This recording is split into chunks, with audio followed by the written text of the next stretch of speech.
Chapter 327. Su Jiran felt someone's gaze on him. He raised his head and saw a chubby figure running outside. He wasn't interested in those who were chubby or slightly chubby. Wu Yan got on a taxi, gave the driver the address of Gu Lingqing's house, and called Lu Shuang.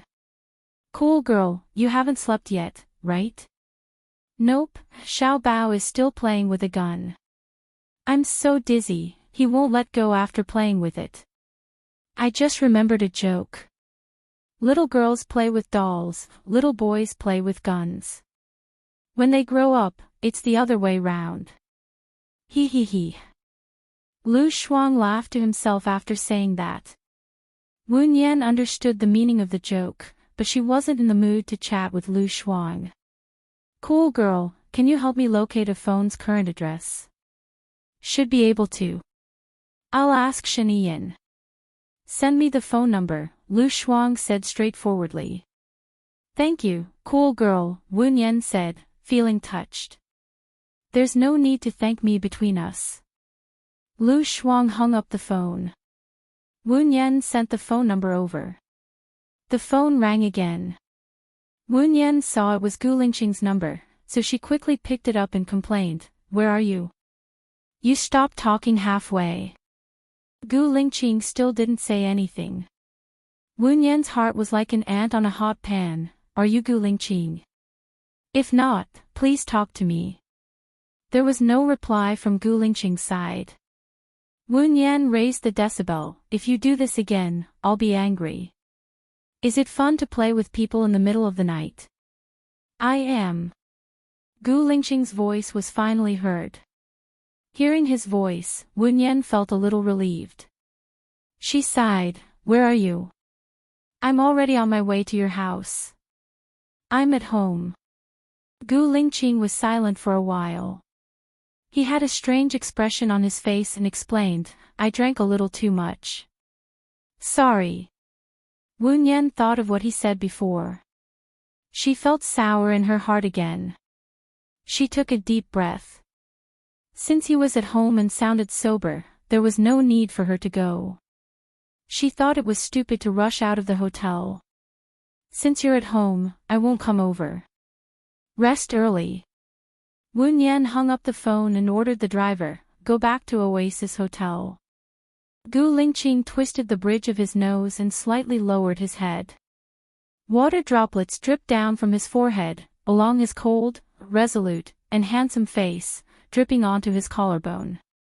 His body was drenched. He thought to himself, he was really ridiculously drunk just now. Why would he call Wu Yan to say those words? Was it just because Wu Yan's voice was similar to Xiaoya's that he had a misconception? Fortunately, even though he had taken a cold shower downstairs, his mind was much clearer. He lay down next to Xiao Yan and looked at his pink face. He missed Baiya. It had been 2 years. 2 years. Early in the morning, Gu Lingqing was woken up by the ringing of his phone. He turned off the sound and looked at Xiao Yan. The little boy had been awake for a long time. He looked at him with his big eyes. His eyes were like the stars. He did not say a word and was very obedient. Gu Lingqing smiled, kissed Xiao Yan on the forehead and answered the assistant's call. "President Fu, I've sent the photos to your email. But I found something strange. Apart from asking the adults, I also asked the children. But the children are avoiding me on purpose. I think someone told them to do so. It's not normal." Zhang Xingyu reported. "Are you afraid that the children will talk nonsense?" Gu Lingqing was suspicious. But when he thought of Wu Yan's behavior yesterday, he felt that she should be a reliable person. "I just caught a child and gave him 100 yuan. He said that Sister Wu Yan is a good person and that they like Sister Wu Yan very much. They don't want Sister Wu Yan to leave and hope that Sister Wu Yan will visit them often." Zhang Xingyu said. "What's the problem?" Gu Lingqing did not hear the problem. "Isn't Wu Yan a teacher here? Why do they call her Sister Wu Yan?" Gu Lingqing frowned. He did not think there was a problem. Then why don't you catch another child and ask him? I did and then they caught me. I just ran out. Zhang Xingyu said innocently. Gu Lingqing, then come back. I know what to do. He got up and went to brush his teeth with Gu Yan. When he opened the door, Zhou Hailan and Gu Ruoxin were standing at the door. Dad, I want to live with you. I'll be obedient in the future. Gu Ruoxin took the initiative and said. Okay. Gu Lingqing replied. I'll go cook wontons for you. Lingqing, I'll help you. Zhou Hailan followed Gu Lingqing into the kitchen and said, You said yesterday that you will choose a tutor that Xiao Axian likes. Does that still count? It does. After all, Xiao Axian might not like the tutor that Yan likes. It's better to teach them separately. Gu Lingqing followed Zhou Hailan's words and said.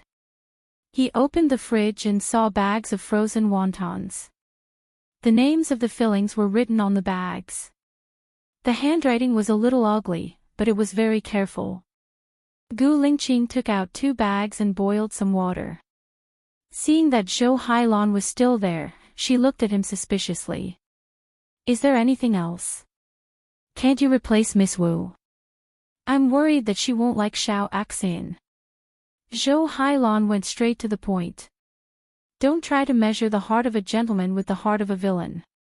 Ms. Wu always said good and bad things about little Axian in front of me, such as filial piety, righteousness, intelligence, and so on.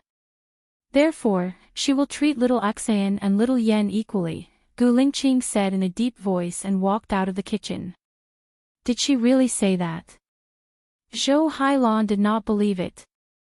Some people, even if they know that other people are not good, they don't want to say it out loud. As for others, they judge others based on their own actions and feel that others are not good. Their narrow-mindedness and broad-mindedness can be seen from their own speculations of others.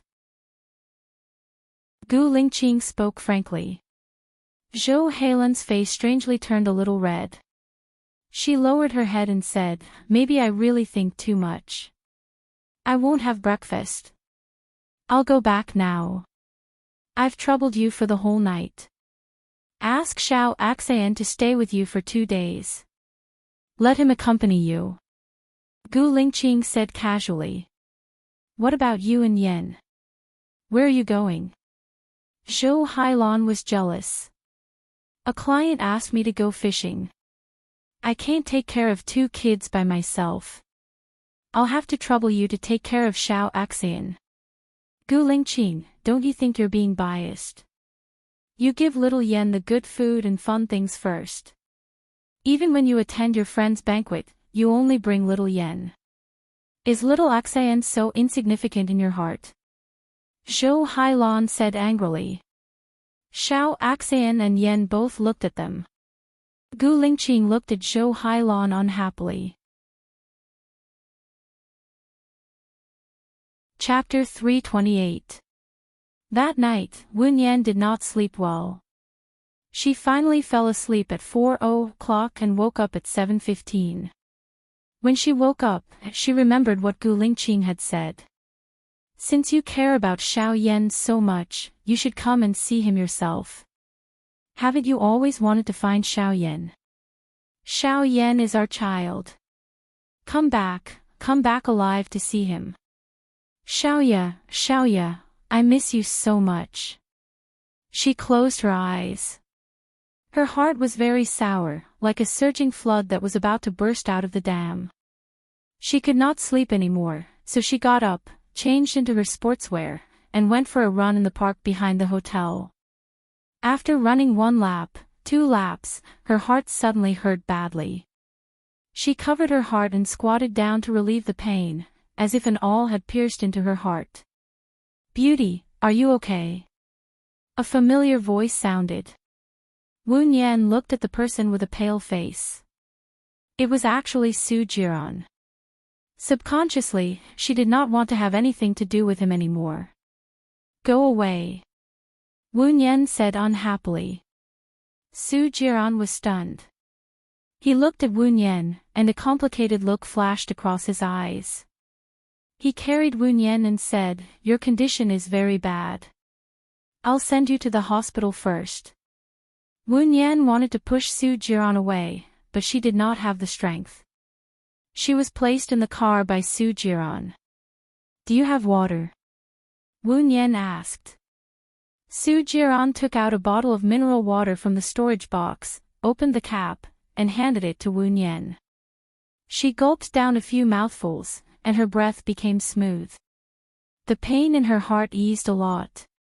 She looked at Su Jiran and said, "My heart doesn't hurt anymore. Thank you for your help. I think I should rest more." Wu Nian was about to get out of the car when Su Jiran blocked her way. "I think you should go to the hospital. It doesn't look good. I know my body's condition. It's my choice whether to go to the hospital or not. I'm grateful that you're willing to help me, but forcing me to do something I don't want to do is annoying and disgusting." "Move away," Wu Nian said sternly. Su Jiran didn't get angry. Instead, he smiled wickedly. "I saved your life. Is this how you treat your benefactor?"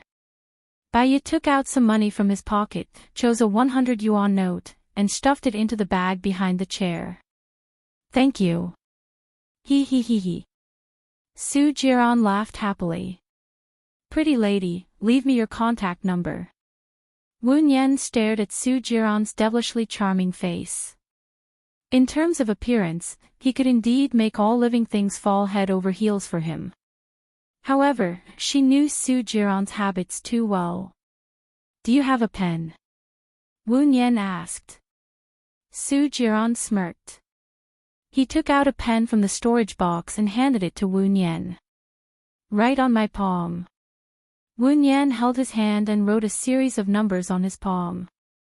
"Have you had breakfast?" Su Jiran's eyes shone with a strange light as he looked at her and asked. "I've eaten. I have something to do later." Wu Nian crawled out from under his arm. Su Jiran didn't stop him.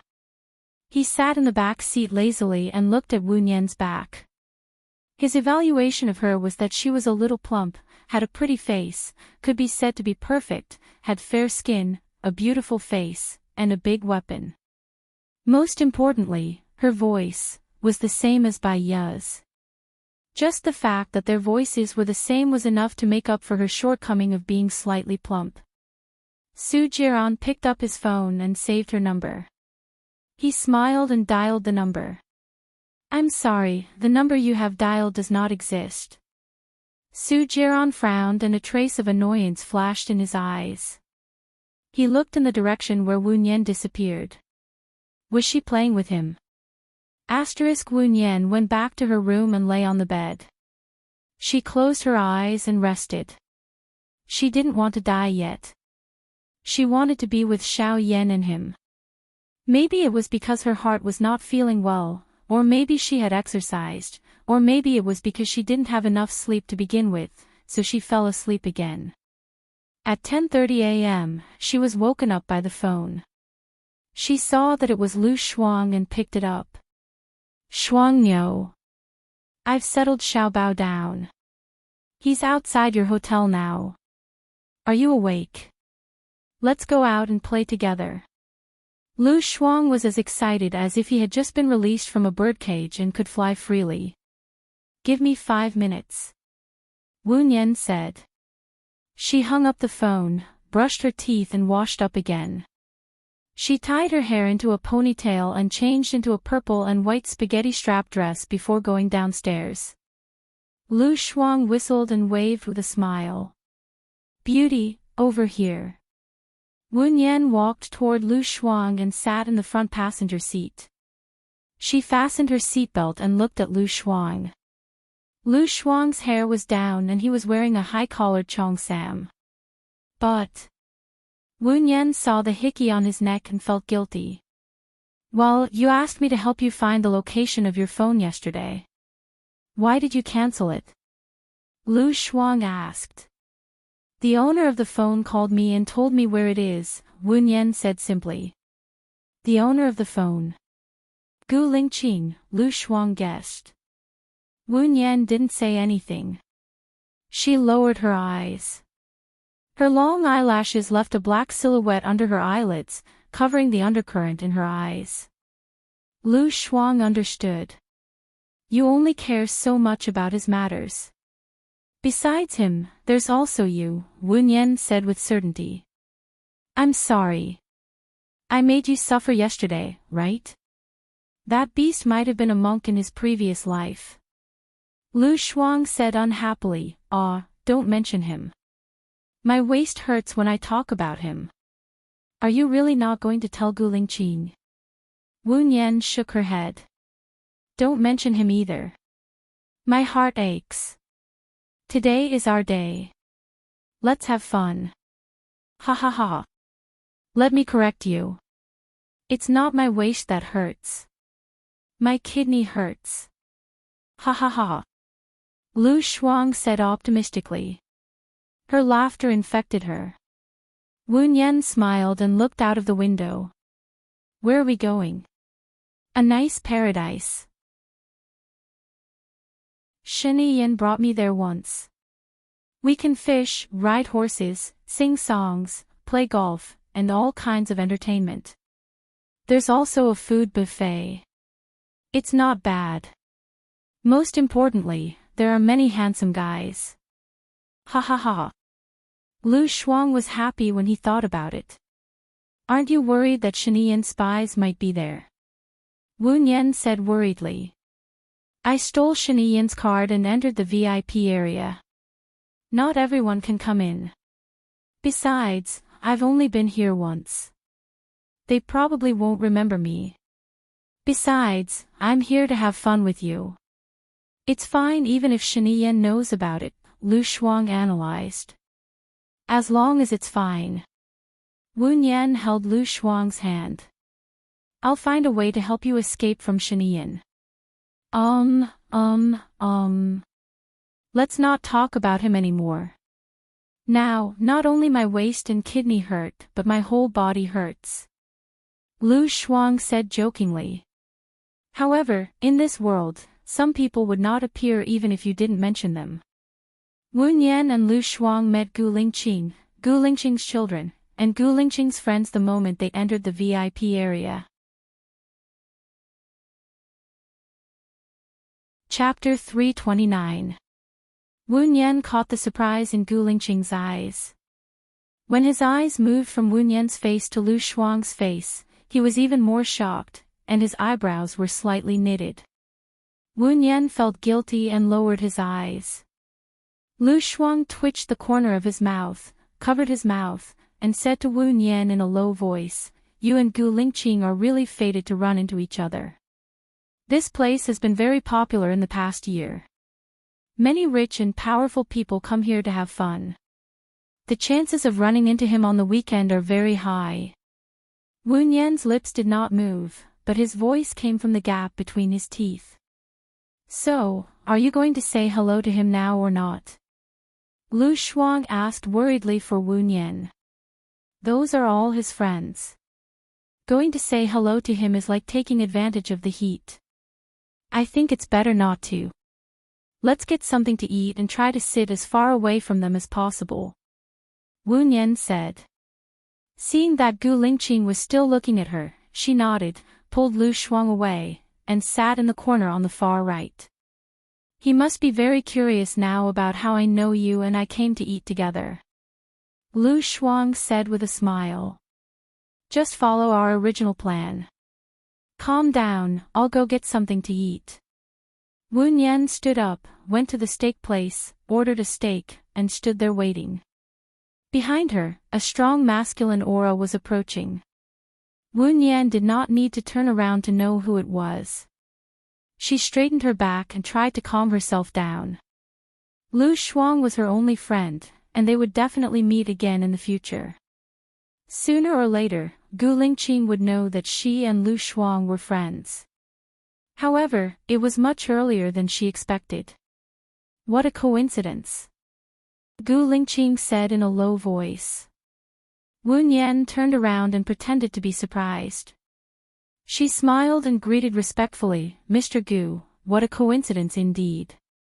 The girl who came with you is your friend?" Gu Lingqing asked tentatively. "Yeah, Shuang Niu and I are fated. She took good care of me when I came to City A." Wu Nian didn't deny it. "She didn't introduce you to a job?" Gu Lingqing looked at Wu Nian suspiciously. "She asked me to be her family's nanny, but I felt that friendship would deteriorate if it became an employer-employee relationship, so I refused." Wu Nian replied. He looked at the chef and deliberately changed the topic. "I want the black pepper flavor, medium well." "Yesterday." Gu Lingqing wanted to say something but stopped. "I drank too much." "You don't have to take what I said to heart," Gu Lingqing explained. Wu Nian smiled. "You mistook me for someone else yesterday. You called me by ya. I guessed that you were drunk and wouldn't take it to heart. It's better to drink less. It's not good for your health." Gu Lingqing answered and put the plate in front of the chef. "Filet mignon, thank you." Both of them stood and waited without saying a word. Wu Nian could feel Gu Lingqing's breath on her neck. It was very uncomfortable. People said that time passed like a year. Now, she was passing like an hour. She scratched her hair and exhaled. She looked left and right to prevent herself from looking like she had nothing to do. "Is your waist better?" Gu Lingqing asked in a low voice. "Ah." Wu Nian looked at Gu Lingqing. "I rolled it with eggs yesterday. It worked well. It doesn't hurt anymore today." "Thank you for your concern, Mr. Gu. Your black pepper steak is ready," the chef said. "Oh, thank you." Wu Nian took the plate and couldn't wait to leave. She said to Gu Lingqing perfunctorily, "Mr. Gu, please go ahead. I'm a little hungry. I haven't had breakfast yet. I'll eat first." Wu Nian nodded and left before Gu Lingqing could reply. She saw that Lu Shuang had already taken a table full of dishes. "I'll be quick." Lu Shuang smiled. "I haven't been out for a long time. I miss these delicious dishes." Wu Nian was amused by Lu Shuang's cute expression. She sat down opposite her. "Quick. Gu Lingqing is here. He didn't order a piece for you. I'll queue up after he leaves. What flavor do you want? I can get it myself." "I saw Gu Lingqing go over immediately after you went over." "What did he ask you?" Lu Shuang asked worriedly. "I'll answer according to what I've prepared. There won't be any problems.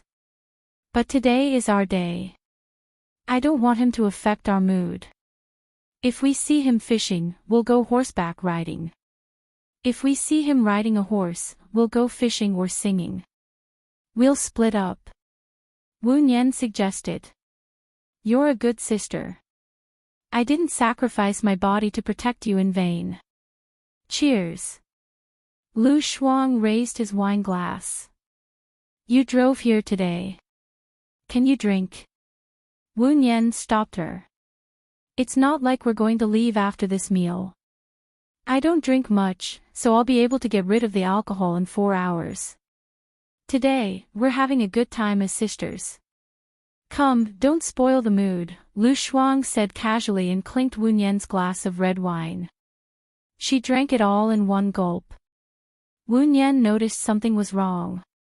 "Cool girl, is there something on your mind?" Lu Shuang smiled brightly. "What's on my mind? Shen Yan went abroad today. I'm happy. He doesn't allow me to drink. I'm not his pet. Even if I'm a pet, I have the freedom to teach my friends. I can even bark when I'm unhappy." Wu Nian knew that Lu Shuang was unhappy. She held Lu Shuang's hand. "I'm sorry. I dragged you into this." "How could you drag me into this? Shen Yan set me up 5 years ago. You're my only comfort. I feel that I still have some value. Today, I'll drink with my sister. We won't go home until we're drunk. Lu Shuang poured himself another big glass. He drank it and laughed in satisfaction. Wu Nian didn't dare to get drunk. She still had to take care of Lu Shuang. They were both drunk. Were they going crazy? Cool girl, do you remember the time we went camping together?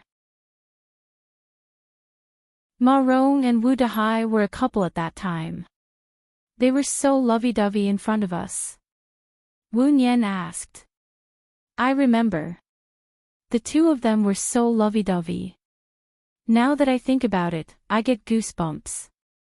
I heard that Wu Dehai quit medicine and went into business. After that, he found a woman in her 40s as his lover. Ma Rong was furious. She had a miscarriage and was infertile. But that woman gave birth to a son for Wu Dehai. Wu Dehai moved in with that woman. I'm speechless that Ma Rong didn't want a divorce. Lu Shuang sighed. In a certain environment, anger will lead to irrationality. Unwillingness will lead to bigotry. Ma Rong thought that if she was hurt, she wouldn't get a divorce. She wouldn't give way to the woman who destroyed her family, so that they could never be together openly. But she didn't know that she was using her youth, life, and happiness to cultivate resentment and anger. In the end, she will be the one who will be unhappy for the rest of her life. Wu Nian advised. Lu Shuang held Wu Nian's hand. You used to be a psychiatrist. Are you hinting at something?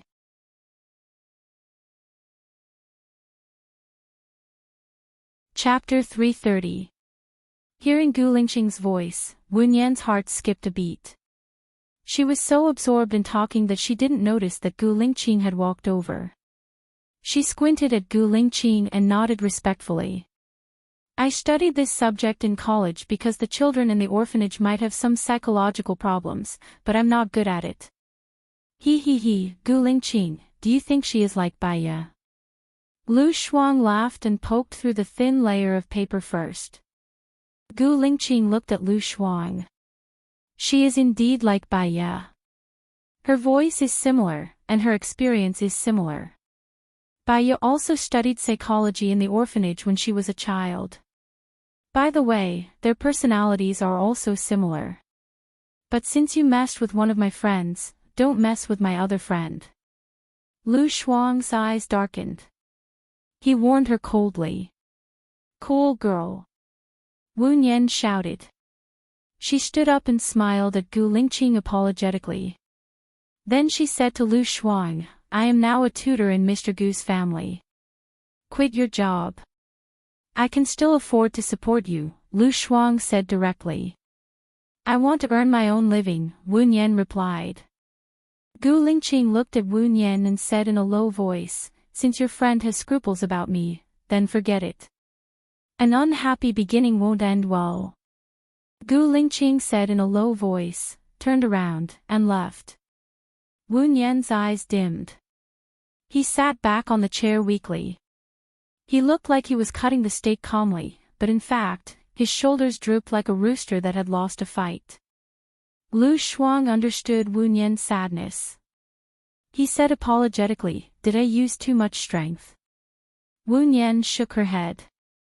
No, you did a very good job. You pointed it out directly, so people wouldn't think too much.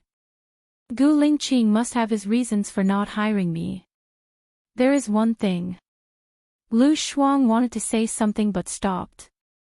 The orphanage called me today. Gu Lingqing sent his assistant to the orphanage to investigate you. Wu Nian smiled. It's reasonable. I am here to take care of his son. He often goes on business trips, so he must be worried about me. It's always good to be careful.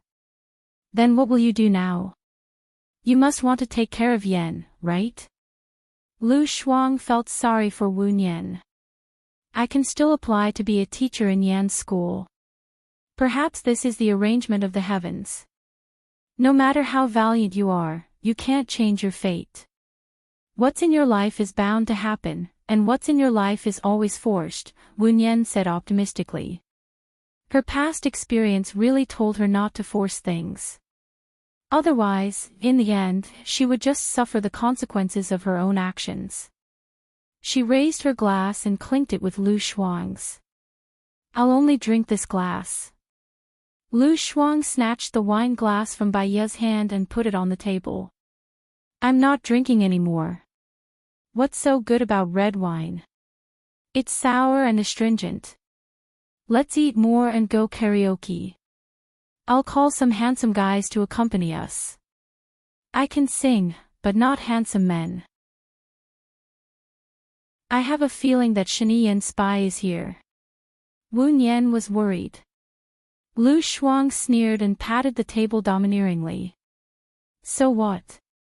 He, Shiniyan, has countless women. He already has a wife. He only cares about fire prevention for the officials, but he doesn't allow the common people to light lamps. Screw his stupid grandfather. That's true. Instead of spending your energy on others and living a life full of self-pity, why not spend your energy on yourself? Live however you want. Even if you're in a cage, you have to live beautifully, Wu Nian said. She picked up the glass of red wine on the table and drank it in one gulp. She didn't eat much. She only ate a piece of steak and stopped eating. She chatted with Lu Shuang and talked about the interesting things about Xiao Bao with a gentle smile on her face. Lu Shuang finished all the food on the table and held his swollen stomach. Don't you want to eat more? This piece of steak is enough for me to eat for a day. My stomach isn't good, and it hurts if I eat too much, Wu Nian said softly. Lu Shuang sighed. There are too many hormones in the drug research this time. You're eating so little, but you're still getting fatter. It's not easy for me to be alive.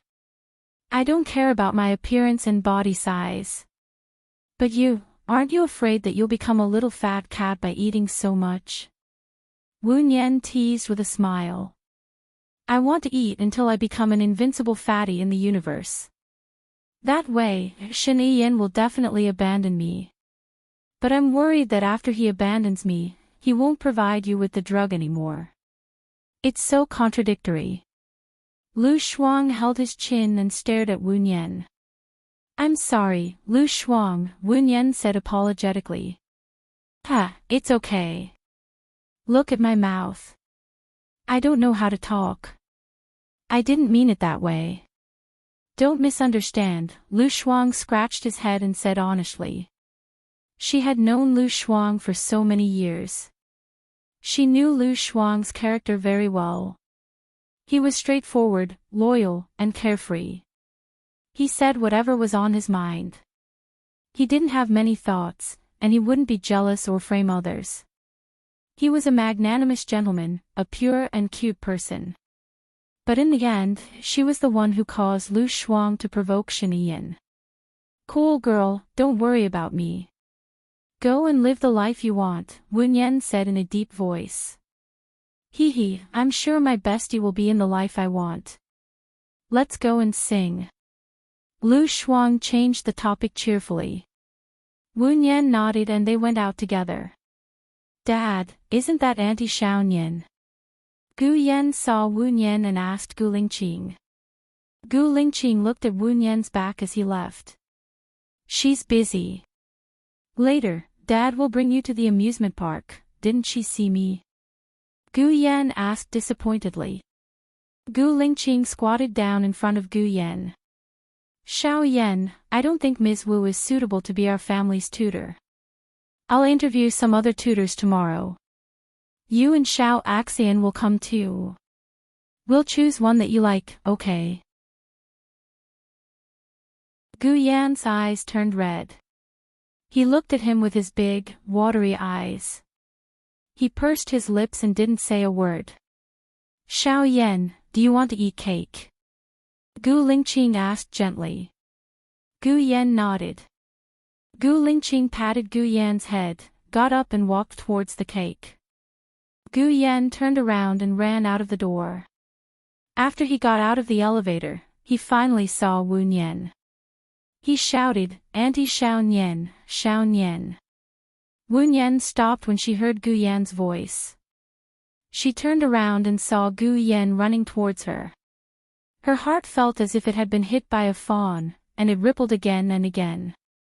"This child seems to like you very much. Is it because of the bond between mother and son?" Lu Shuang sighed. Wu Nian squatted down. Gu Yan ran to her and said with red eyes, "Dad said you won't be coming to my house to tutor tomorrow. Is that true? If I go to your house to tutor, I'll be your teacher. You have to call me Auntie Xiao Nian. If you don't go, we can be friends. You can just call me Xiao Nian. Xiao Yan, am I right?" Wu Nian smiled lovingly.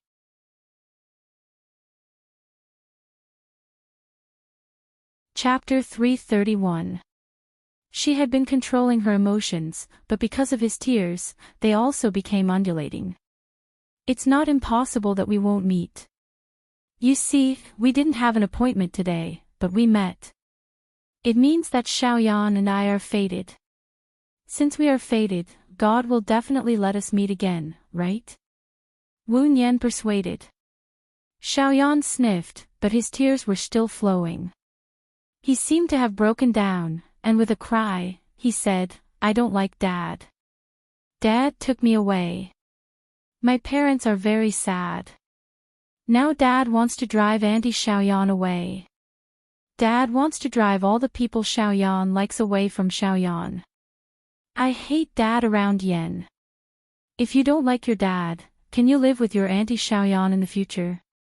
Your Auntie Xiaoyan lives in the Oasis Hotel, and there is an amusement park there." Lu Shuang said directly. "Cool girl." Wu Nian stopped him and said, "Don't talk nonsense. He is Gu Lingqing's child. Gu Lingqing is a little too much." Lu Shuang said unhappily, "This child, at first glance, you can tell that he has been wronged a lot. Otherwise, why would he be so loyal to you when you treat him a little better? It's because he has been abused a lot. A little bit of warmth can make him die to chase after it." Lu Shuang's words hit the bottom of Wu Nian's heart. She had been abused in the past. Her heart was like the cold of December, and she was about to freeze to death. At this time, as long as there was a little sunshine, she would chase after it even if her body was smashed to pieces. At that time, Gu Lingqing was her sunshine. She didn't want her child to follow her old path, grow up in a family without love, and taste the warmth of a lover. "I'll talk to your dad again," Wu Nian said and stood up. A soft, warm little hand took the initiative to put into her palm. Gu Yan's little action simply melted her heart. She held Gu Yan's hand and walked back to the dining room. As soon as they got out of the elevator, Gu Lingqing found that Xiao Yan was missing. She was looking for him anxiously. Seeing Wu Nian coming with Xiao Yan, her eyes became cold. "You took the child away without the consent of the adults. If the circumstances are serious, I can sue you for abduction," Gu Lingqing said unhappily and walked towards them. Wu Nian was instantly annoyed. "Didn't Mr. Gu know when I left? Don't you know if I kidnapped a child?" "Dad, I went to find Aunt Xiao Nian myself," Gu Yan explained. "Xiaoyan, you go in first. Dad brought you a cake," Gu Lingqing ordered. Gu Yan looked at Wu Nian, lowered his head, and walked into the restaurant. Gu Lingqing turned around and prepared to go to the dining hall. "Mr. Gu, I want to talk to you," Wu Nian shouted. Gu Lingqing didn't turn his head. "I don't think it's necessary. I want to be your family's tutor. Please give me another chance." "I will definitely do my best," Wu Nian threw away her pride and said. Gu Lingqing squinted at Wu Nian. "I have 2 children, Xiaoyan and Xiao Axian. Tell me, which one do you like more?" Wu Nian looked into his deep eyes. Her intuition told her that this question was a trap, but she couldn't see through his thoughts. I'm the tutor of your 2 children. What I need to do is to make different teaching plans according to the children's personalities. Xiaoyan is smart and well-behaved. To him, I just need to listen to him patiently, be his friend, and accompany him.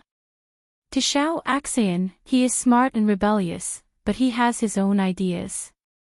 I just need to follow his ideas and guide him correctly, Wu Yan explained.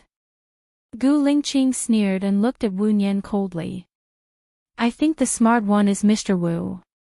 Answering the question and avoiding the important points is one of your strategies, right?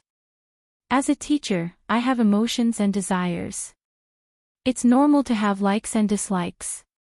Isn't it fine as long as I treat my children equally? Can you be sure that the tutor you find in the future doesn't have any likes and dislikes? Wu Yan retorted. At the very least, her background will be relatively clean. Teacher Wu, ask yourself honestly, is your background clean? Gu Lingqing questioned. How is my background not clean? Wu Yan asked back with red eyes. With your current attitude towards me, we won't get along well in the future. Since we won't get along well in the future, why should we get along? I won't hire Mr. Wu to be my children's tutor. If Mr. Wu didn't hear me clearly, I can say it again. I won't hire Mr. Wu to be my children's tutor. Gu Lingqing said coldly. Wu Yan felt that she was about to explode from anger because of Gu Lingqing's gloomy personality. Give me a reason. Wu Yan held back the anger that was about to explode and said. First, as a boss, it's very likely that I fired someone because of my mood. In fact, I don't need a reason. Second, since your friend doesn't like me, if you come to my home to be a tutor, it will affect your relationship with your friend. Third, I feel that after an argument, it will leave a crack in your heart. Are you satisfied with these 3 reasons? Gu Lingqing looked at Wu Yan indifferently. She had made up her mind and wouldn't change it. Wu Yan could see Gu Lingqing's determination. She sneered and laughed. She laughed so hard that tears flowed from her eyes. She wiped her tears and said, One day, you will regret this decision today. Wu Yan turned around and entered the elevator. Gu Yan hid behind the door and eavesdropped. He leaned against the door frame and saw the elevator door close in front of him. He also cried sadly. Xiao Yan. Gu Lingqing saw Xiao Yan crying and called out worriedly. I want to go home. Xiao Yan cried until his nose was running. His eyes were red and swollen. He looked at Gu Lingqing and said with certainty, I want to go home. Gu Lingqing took a tissue and wiped Xiao Yan's tears and snot. He said lovingly, Okay, let's go home. He picked up Xiao Yan. Xiao Yan was still crying. He kept repeating the same sentence, I want to go home. Gu Lingqing said goodbye to his friends and brought Xiao Axayan and Xiao Yan home.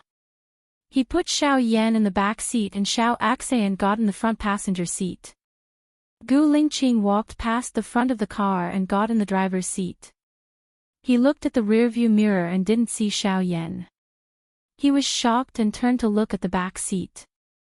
Xiao Yan was gone. He got out of the car nervously and looked around. There were cars everywhere, but there was no sign of Xiao Yan.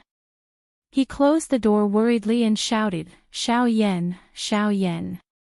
There was no one around to respond to him. He was anxious and said to Xiao Axayan in the car, Stay in the car and don't go anywhere. I'll find your brother and bring him back. Dad, you've never been so worried about me leaving. I'm younger than my brother. Gu Ruoxin said sadly.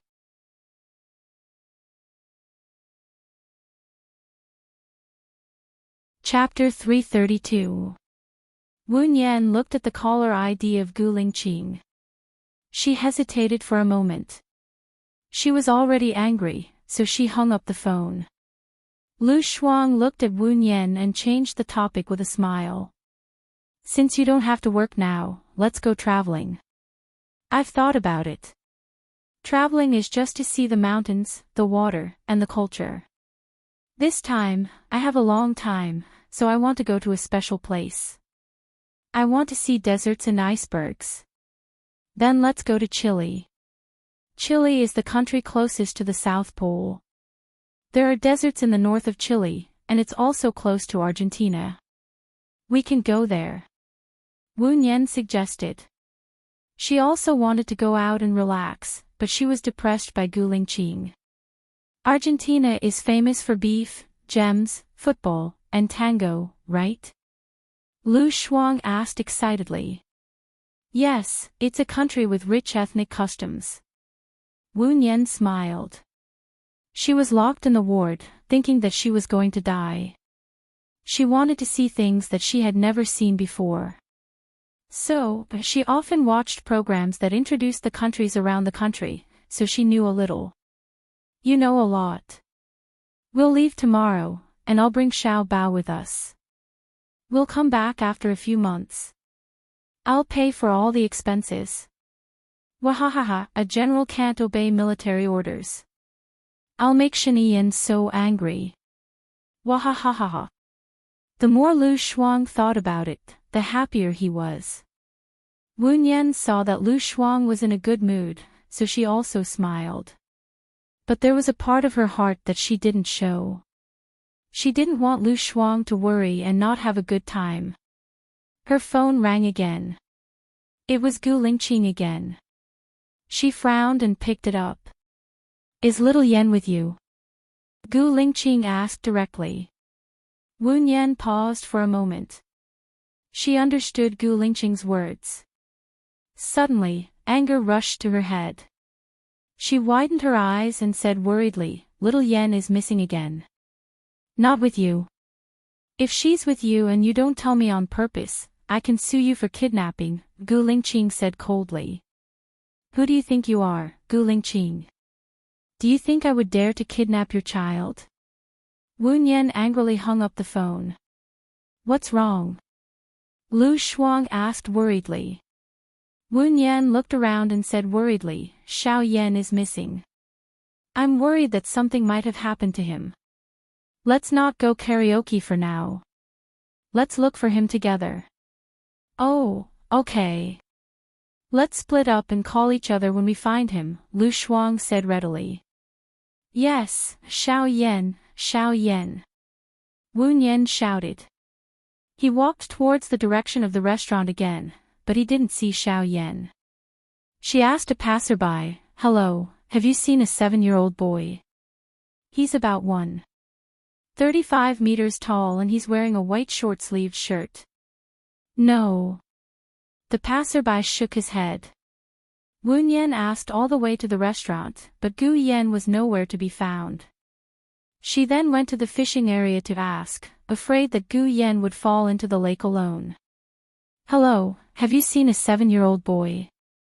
He's about 1.35 meters tall and he's wearing a white short-sleeved shirt. He's very good-looking, Wu Nian asked the fisherman. The fisherman shook his head. Wu Nian's eyes dimmed. She raised her head and saw Guilingqing, who had also come to look for Gu Yan. She was angry.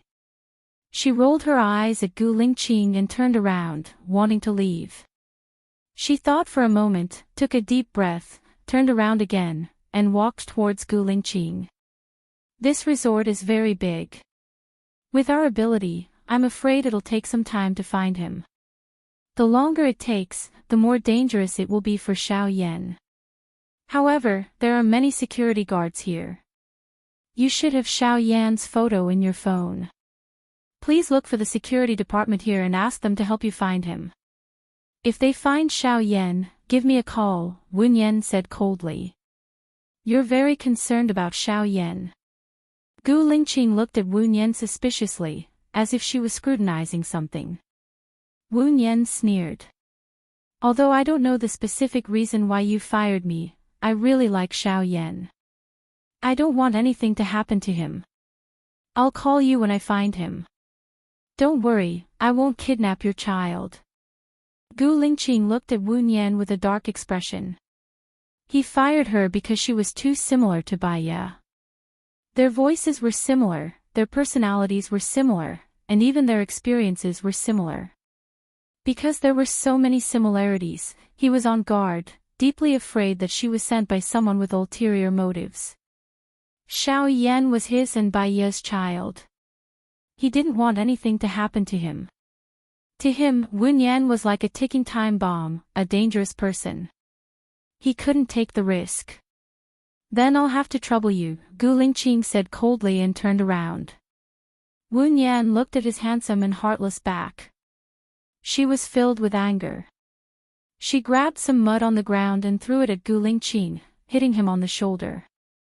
Gu Lingqing frowned and looked at her. His gaze was even harsher. Wen Yan patted the mud on her hands and raised her chin.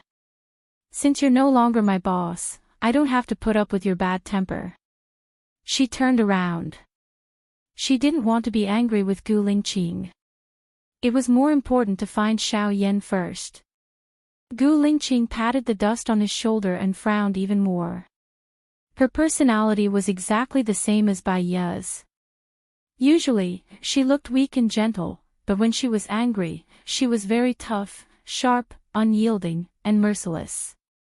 Because they were so similar, it made him more resistant. But she was right. He should go to the security department. The more anxious he was, the more chaotic it would be. At least the surveillance was useful. An hour later, Wen Yan, who was looking for Xiao Yan, received a call from Gu Lingqing. Xiao Yan is not in the park anymore. You don't have to look for him there. Wen Yan was even more worried. If he went out, it would be more dangerous.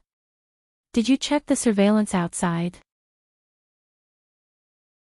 The road surveillance should be able to capture the direction he went, right? Before he left, he said he wanted to go home. I thought he meant to go home, but now that I think about it, he should be going back to his hometown in City H. I'll find him. Thank you for your hard work, Gu Lingqing said coldly and hung up the phone. Wen Yan's heart was still hanging in the air. He called Lu Shuang. Shuang girl, stop looking. Little Yan isn't here. Let's meet at the main entrance. After a while, Lu Shuang ran over, panting. That kid is not here. Where did he go? Did you find it? Wen Yan looked at Lu Shuang with red eyes, shook his head, and said sadly, Little Yan said he wanted to go home before he left. He said he wanted to go home to his hometown in H City. If Little Yan was happy with Gu Lingqing, he wouldn't want to go back to the ravine. He was with Gu Lingqing, no. Happy. When Wen Yan said this, the mist in his eyes deepened. Don't you know Gu Lingqing's character? He's quiet, cold and strict, and he's used to being high and mighty. No child would like him, Lu Shuang comforted her. Cool girl, I'm sorry. Before I find Little Yan, I'm not in the mood to travel. Wen Yan apologized.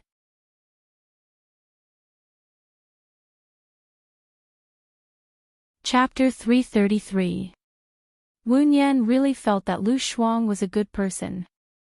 Today, she was supposed to accompany Lu Shuang to relax, but in the end, Lu Shuang had to help her find Gu Nianji. Lu Shuang didn't complain at all when she couldn't go on a trip. She was really lucky to have such a friend. Wen Yan hugged Lu Shuang and sobbed. Thank you, Lu Shuang. Lu Shuang smiled. There's nothing to thank me for. If something happened to me today, you would have done the same for me. Maybe, you would have done it better than me. I'll go with you after we find Xiao Yan, Wen Yan promised. Come on, I know you all. Now that you know that Xiao Yan is unhappy, you can't go on a trip happily and do what you want to do. If you need help, come to me, Lu Shuang said. What about you? It's not easy for you to be free. Wen Yan was worried about Lu Shuang. I have Xiao Bao to keep me company. I won't feel lonely, Lu Shuang said. Wen Yan felt sorry and guilty for Lu Shuang. When we find Xiao Yan, I'll go with you. Lu Shuang nodded. We'll talk about it after we find him. She sent Wu Nian back. Wu Nian got out of the car and watched Lu Shuang leave. Then, she turned around and went into the hotel lobby. Xiao Nian. I've been waiting for you for a long time. Gu Yan's voice was heard as he ran toward Wu Nian. When Wu Nian saw Gu Yan's tiny figure, her heart felt like it was being stabbed by something. It was sour and painful, but there was also an indescribable feeling of being touched. It was like a flood that came crashing down, causing her mind to go blank for a period of time. She squatted on the ground. Gu Yan threw himself into her arms and said happily, Nian Nian, I found you. Wu Nian's eyes instantly turned red, and hot liquid flowed out. He hugged Gu Yan tightly and said in a choked voice, Why did you come to find me? How did you find me? How can you be so bold? What if you get taken away by the bad guys? Gu Yan looked at Wu Nian happily. She wiped the tears on Wu Nian's face with her little hand and explained, I heard from your big sister that you are staying at the Oasis Hotel, so I wrote it down. When my father wanted to take me away, I took the opportunity to get off the car. I knew that there were surveillance cameras in the parking lot, so I deliberately walked like a cat. I was lucky. Not long after, a man left, and I quietly hid in his car. He went to Shuiyu International. I asked people along the way and found the Oasis Hotel. I didn't know which room you were staying in, so I could only wait in the lobby. Wu Nian's heart ached. She caressed Xiao Yan's pink little face and said, You can't run away from home like this in the future. It's very dangerous. What if you are really caught by the bad guys? Gu Yan pursed her lips and smiled. She said indifferently, I was not raised by my father. I am fine in my adoptive parents' house. At most, I will be sold once. Who knows, my adoptive parents might even love me more. Doesn't your father love you? Wu Nian asked with red eyes. Gu Yan shook her head and said, Xiao Axian is enough for my father. He never asks me for anything, and I don't want to ask him for anything. If I want something, I will fight for it myself. I don't want to depend on him. That way, even if I am abandoned, I won't feel sad or tormented. I want to adapt to the environment. If I can't adapt, then I will change. Wu Nian thought of her past self and hugged Gu Yan tightly again. At that time, she didn't want to depend on anyone. She was strong and independent. She thought the same as Xiao Yan. Without dependence, even if she left, she wouldn't feel sad or tormented in the future. Xiao Yan was too much like her past self. Her heart ached for him. She felt guilty and blamed herself. She didn't want her own child to be so lonely, helpless and hopeless. Xiao Yan's father loves you. You don't know how worried he was after you disappeared. He kept looking for you. If your father doesn't want you, why would he be so worried about you? Wu Nian said. Gu Yan lowered her head and said softly, Maybe he thinks that if something happens to me, he won't be able to answer to my mother. Don't think that way. Do you know what your father said to me? He said don't let Xiao Yan be alone with Zhou Hailan. I can see that he cares about you, loves you, and protects you. Gu Yan looked at Wu Nian and said, Are you speaking up for my father? He fired you. He framed you, wronged you, and fired you indiscriminately. Wu Nian smiled. This child was standing up for her. The world of adults is complicated. It's so complicated that sometimes adults don't understand it. However, children shouldn't be involved in the world of adults. If you want to be independent, I'll support you with both hands, but you must do it at the right age. You're still too young. It's not time for you to be independent. Then can I choose to live with the person I want to live with? Gu Yan asked blankly. Wu Nian patted Gu Yan's head and said gently, let me ask you, do you think Aunt Jo is a good person? No, she's actually very bad. She deliberately encouraged Xiao Axian to do bad things, so Xiao Axian is not obedient and deliberately causes trouble. I even saw Xiao Axian steal things on purpose. It's all Aunt Jo's teaching. She said that if she does this, Dad will let them be together, Xiao Yan said with certainty. Then do you think Xiao Axian wants to live with Aunt Jo? Wu Yan asked patiently. Of course. All he did was hope that Dad would visit Aunt Jo and let Dad know that Xiao Axian needs Aunt Jo. Then, Dad would marry Aunt Jo, Xiao Yan said. Wu Yan smiled. Her child was really a smart child. Although he was still young, he had a clever mind. So, the child still can't tell right from wrong. Xiao Axian still thinks that his mother is the best. In fact, his mother is leading him into the abyss. If Xiao Yan wants to live with the person he wants to live with, then wait until he's 18 years old. Then, your decision will be right. Even if it's not right, you can be responsible for yourself, Wu Yan said patiently. Gu Yan still lowered his head and asked softly with red eyes, will you inform my father to pick me up? Yes. Wu Yan did not deny it. Gu Yan raised his head and looked at Wu Yan. There was a flash of confusion in his eyes. Can you lend me 500 yuan? I'll return it to you 10 times more in the future. Wu Yan guessed that he might take the money to his parents in H City.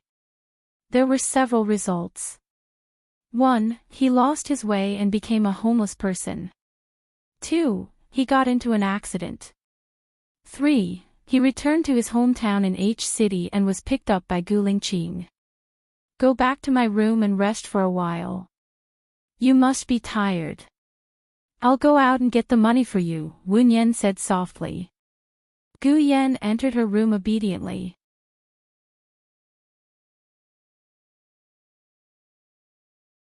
Chapter 334. Wu Yan stayed at the door of the room and didn't go in. She knew that if she called Gu Lingqing, Yan would hate her in the future. However, if she didn't call Gu Lingqing, things would be more serious. 9 out of 10 things in the world wouldn't go your way. It was always like this. You couldn't have the best of both worlds. Gu Lingqing should be nearby. He would be here in 10 minutes. When he came out of the elevator, he was shrouded in murderous aura. His eyes were sharp and his face was livid. Wu Yan had a bad feeling. She went up and said, talk to Yan later. It's my business whether I talk or not. I'm afraid it has nothing to do with you, Gu Lingqing said coldly. His eyes were sharp, showing off his bad temper. Yan doesn't want to stay by your side. If you hit him, he won't want to stay by your side, Wu Yan said. If he doesn't want to stay by my side, who should he stay by? Yours. Who are you? Who are you? Gu Lingqing said angrily. I didn't say that he would stay by my side. If I really thought that, I wouldn't have called Mr. Gu to come here, Wu Yan explained. If you don't think that, how would Yan know you are here? If you are too calculative, you will only hurt yourself and others, Gu Lingqing said with disdain. I didn't tell Yan. He just heard the conversation between my friend and me. Gu Lingqing, don't be like this. Yan is still young. He can't understand the painstaking efforts of adults. You will only make him sadder, Wu Yan said. It's none of your business whether he's sad or not. Get out of the way, Gu Lingqing ordered. She didn't dare to let Gu Lingqing take Yan back now that Gu Lingqing was like this. She stood there and didn't move. Gu Yan heard the quarrel outside. He opened the door and saw Gu Lingqing. He was scared and quickly closed the door. Gu Lingqing jumped over, pushed the door open, and glanced at Gu Yan sharply. His action of closing the door undoubtedly angered Gu Lingqing even more. In order to find Gu Yan, Gu Lingqing used all his connections and mobilized a large number of people.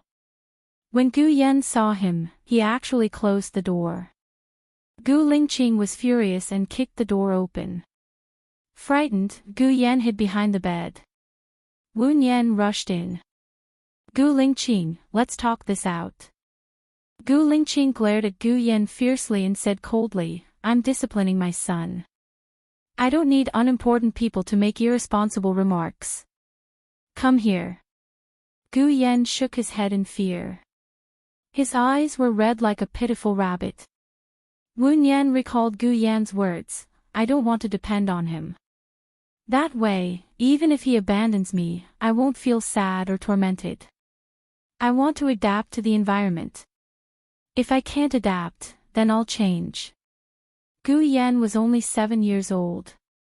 He was still a child, but he said such strong words. It made her heart ache. Wu Yan rushed in front of Gu Yan and hugged him. Gu Lingqing, can you give me 5 minutes? One of you, 2 of you. Do it. Zhou Hailan did it. You do it too.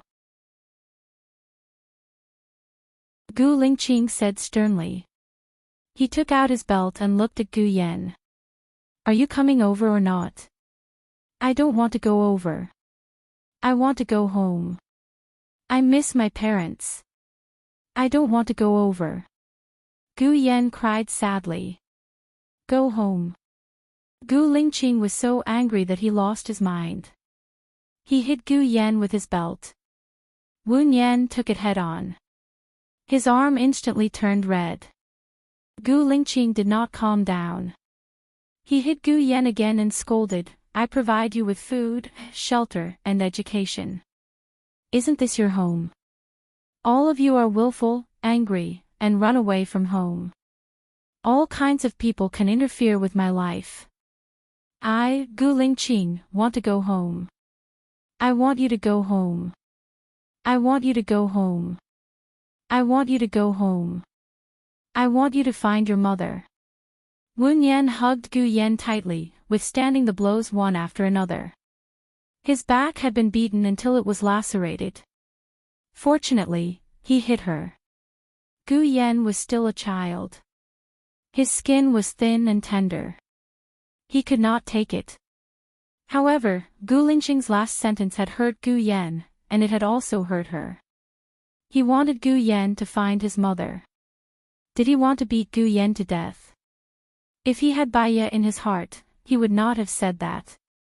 He knew that Baiya cared about this child very much. Tears flowed down uncontrollably. Gu Yan cried bitterly. He did not beg for mercy. Instead, he became more stubborn. Just beat me to death. I want to find my mother. I don't want to stay by your side anymore. You, Xiao Axian, and Aunt Shou can live happily together. Gu Lingqing threw the belt on the ground. He went over and pulled Wu Yan away. He grabbed Gu Yan's small shoulders and pulled him aside. Do you still think you did nothing wrong? You left home for no reason. You know how worried I am. You're not worried about loving me. You're worried about beating me. I can't see your worry, Gu Yan said while crying. If I don't beat you, will I remember? I can find you once or twice. What if something happens? What's the point of finding you? Gu Lingqing said angrily. So what if something happens? If something happens, I'll go and accompany my mother. She's lonely in heaven. Xiao Yan will go and accompany her, Gu Yan said fearlessly. Gu Lingqing clenched his teeth. His eyes were misty and his redness was getting deeper. He said seriously, Who said your mother is in heaven? Your mother is not dead. I've been waiting for her to come back. If you leave and something happens, you won't be able to see your mother again. You're lying, Gu Yan said, choking. I didn't lie to you. Your mother is really alive. Gu Lingqing also choked. A tear flowed from his right eye. The tear carried too much pain, longing, and helplessness. If my mother is still alive, why isn't she back yet? Xiao Yan was confused.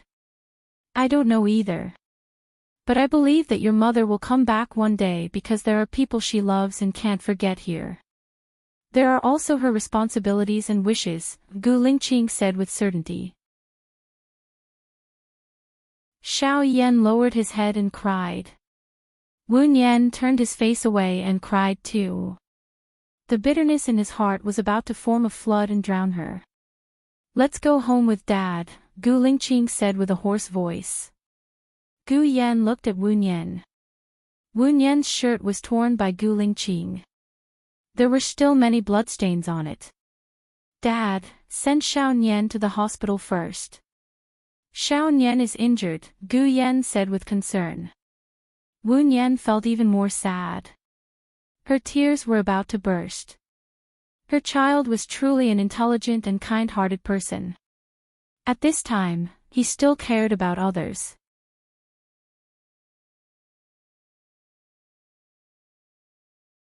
Chapter 335. Gu Yan cried so loudly that he was very sad. Wu Yan smiled faintly. She knew that Gu Yan should have understood her hint. I want to take you to the hospital, Gu Yan said stubbornly. Gu Lingqing saw the bloody marks on Wu Yan's back and arms. He did not control the strength of his hand in anger. He knew very well how hard he had hit her. If she had not blocked it, perhaps his belt would have hit Xiao Yan's body. Xiao Yan was so small that he could not bear it at all. I'll take you to the hospital first, Gu Lingqing said in a low voice. Wu Yan wanted to refuse, but she saw Gu Yan looking at her worriedly.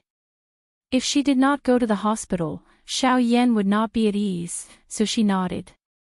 The belt on her body became numb after being hit for a long time. At first, she did not feel much pain. But after the numbness, that kind of pain, that kind of burning, the twitching. She did not sleep well last night. She was weak and fainted in the car. She vaguely heard Xiao Yan calling her Xiao Yan's name. She had a long dream. In the dream, she stood by the window with a big belly, listening to prenatal education music, stroking her belly and humming along. At the time, her relationship with Su Jiran was at an impasse. She felt lonely and helpless all the time. Her child was her pillar of support. She knew that the child would destroy her, and she also knew how difficult it was to raise the child. But she still wanted to give birth to the child without any hesitation. Unfortunately, her child was snatched away by someone else. She was very flustered. She even thought that if the child died, she would be too lonely. She wanted to die together with him. But what if the child did not die? Where was the child? She felt sad, desperate, and in pain. When she woke up crying, the pillow was more than half wet. Xiao Yan, you are in pain, aren't you? Gu Yan's voice was heard. Wu Yan came back to his senses and looked at Gu Yan, who was beside the bed.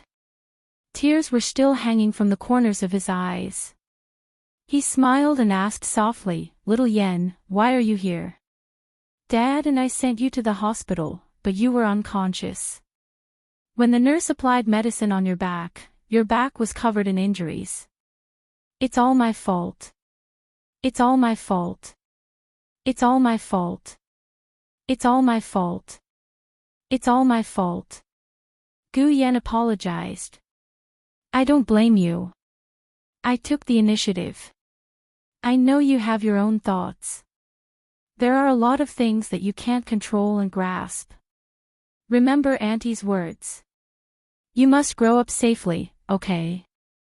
Wu Yan asked. He didn't notice that his tears were still flowing. You must be in a lot of pain. Let me blow it for you, Gu Yan said considerately. He lifted the clothes on Wu Yan's back and blew it. The warm wind flowed through her wounds. Even if it couldn't alleviate the pain, it warmed her heart. Little Yan, Auntie really doesn't hurt anymore. It really doesn't hurt. It's late now. You should go home and rest, Wu Yan said softly. No, I told Dad that I will stay and take care of you tonight, Gu Yan said with certainty. Oh, by the way, Wu Yan looked around and didn't see Gu Lingqing. He asked, where's your dad? Dad went to buy dinner. He will be back soon. Gu Yan had just finished speaking when Gu Lingqing appeared at the door with a plastic bag. He looked at Wu Yan with a strange expression.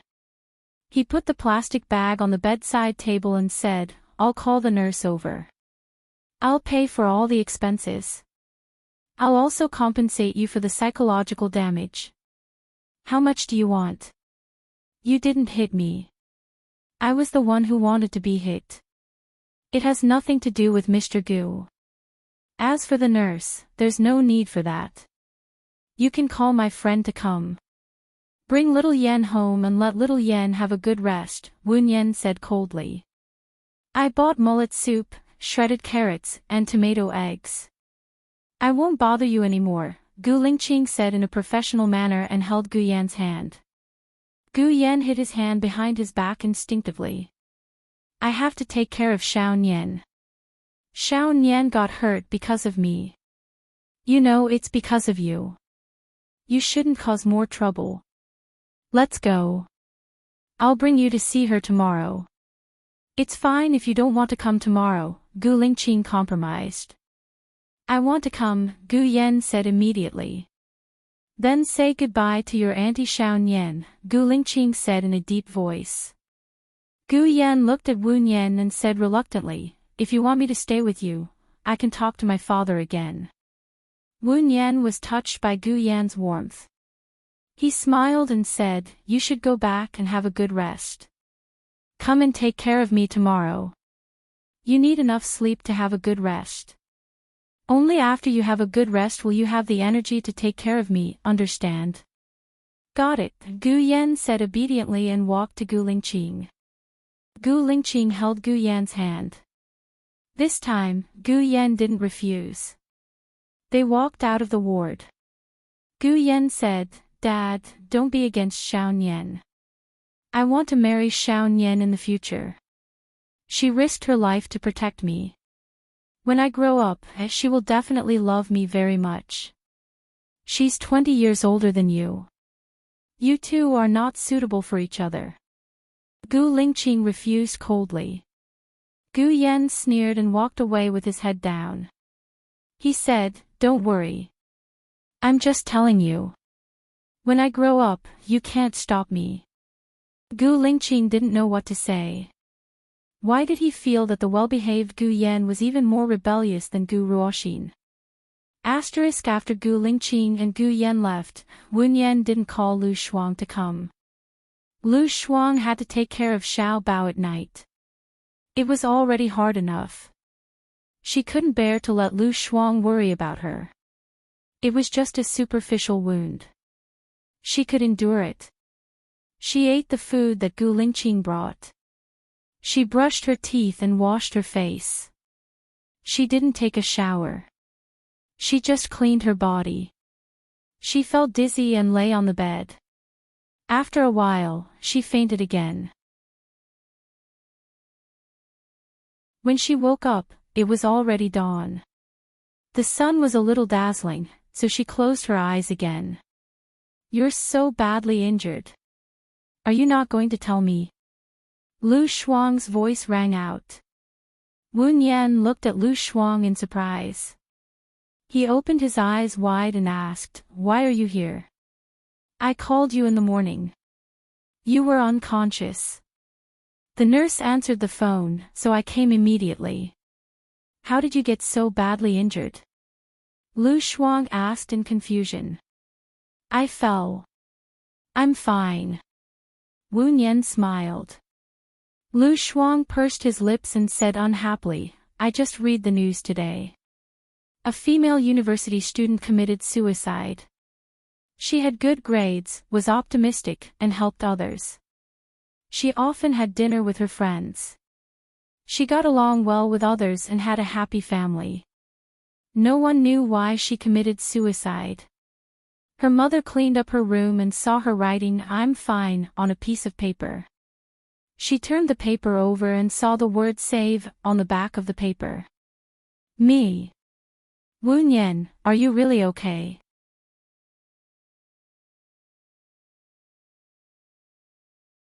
Chapter 336. Woon-yen knew that Lu Shuang was worried about her. That was why he got angry and spoke harshly to her. It's not what you think. Yen came to me yesterday. Then Gu Lingqing was angry.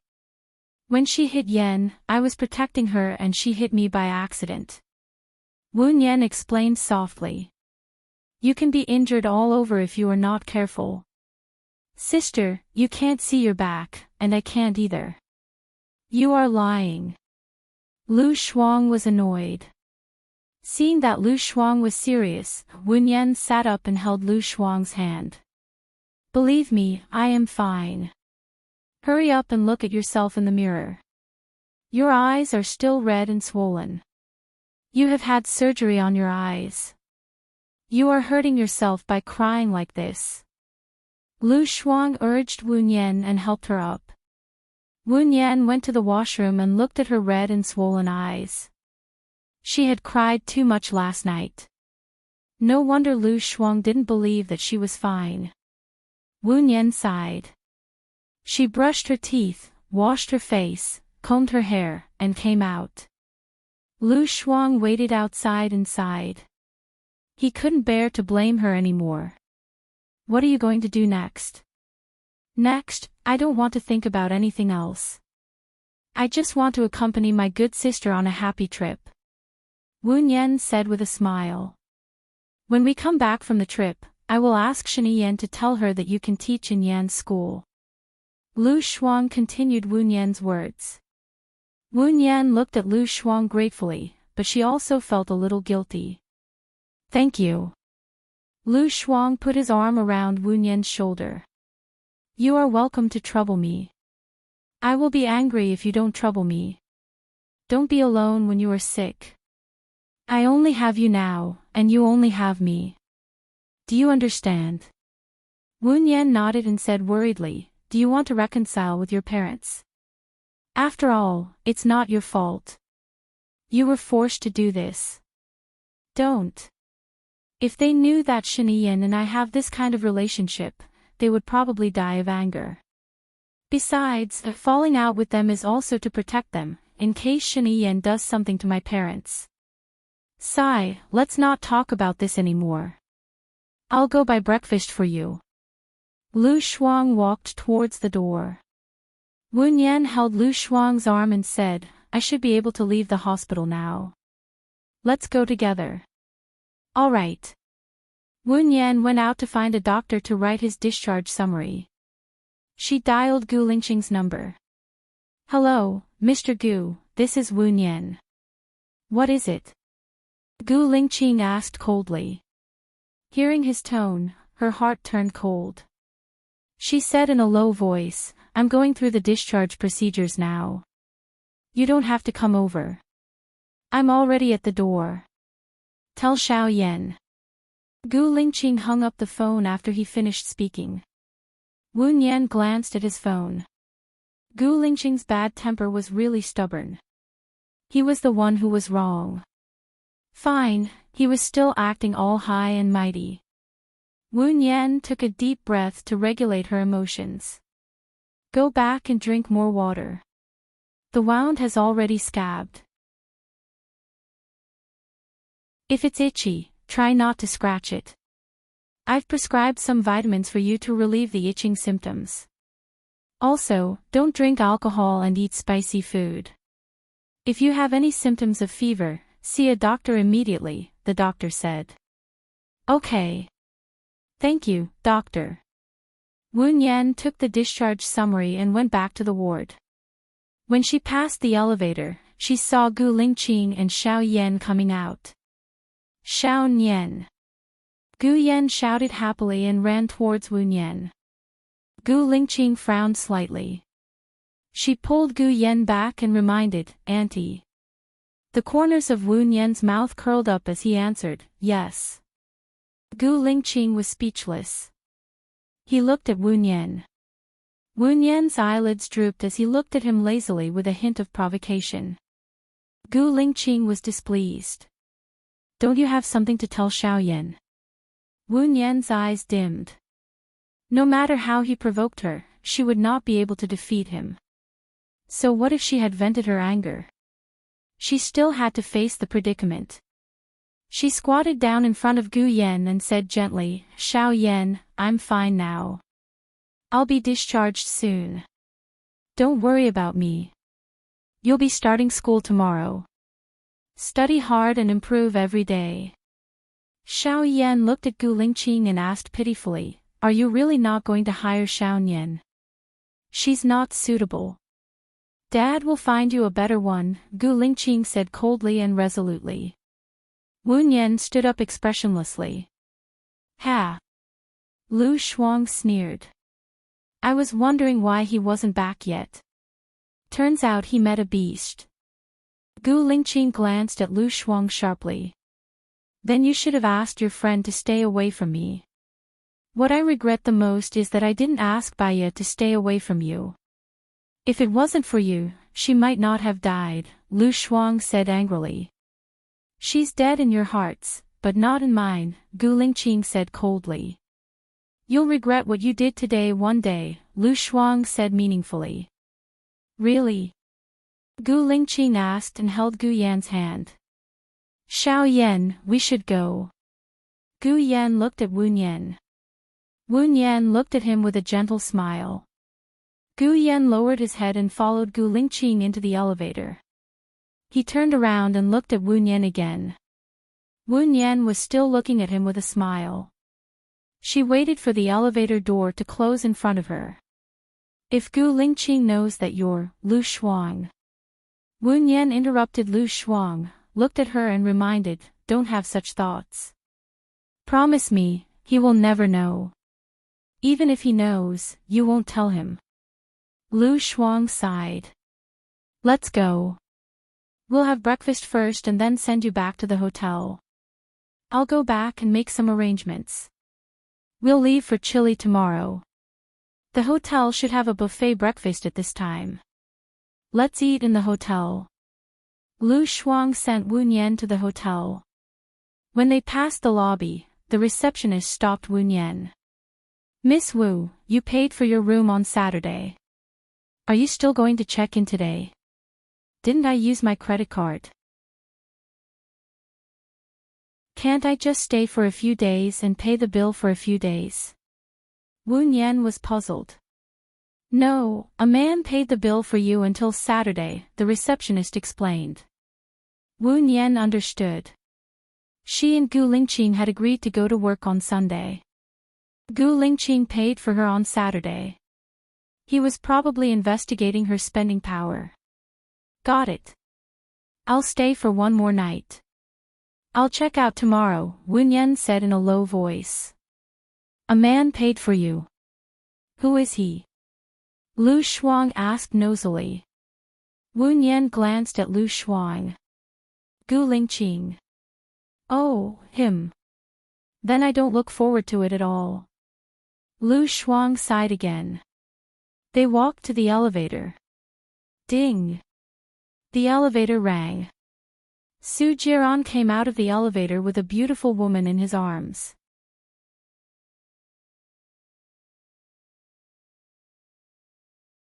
Chapter 337. Aren't you shocked?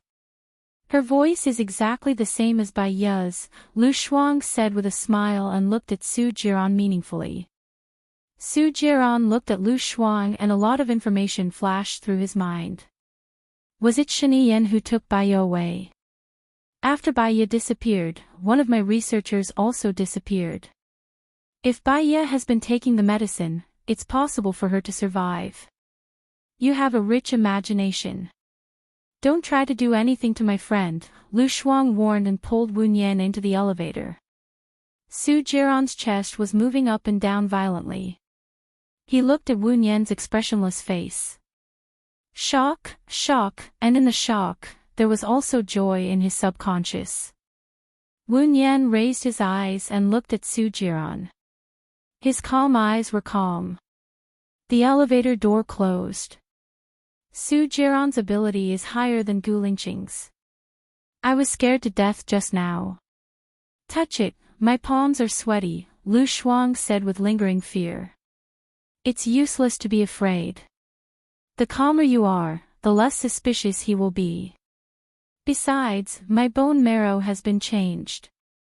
As long as we don't admit it, he will never be able to prove that I am Baiya, Wu Nian said rationally. Stay away from him.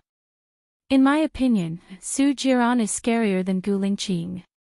Gu Lingqing would rather hurt himself than Baiya, but Su Jiran would rather hurt Baiya than let someone take her away. Besides, you have disappeared for 2 years. Gu Lingqing is still alone, and the women around Su Jiran change every day. No, Gu Lingqing is not alone. He has 2 sons. One of them is not yours.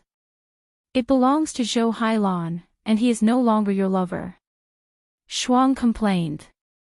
His and Zhou Hailan's child didn't go through that kind of method. The child directly adopted his DNA. You can't blame him, Wu Nian explained.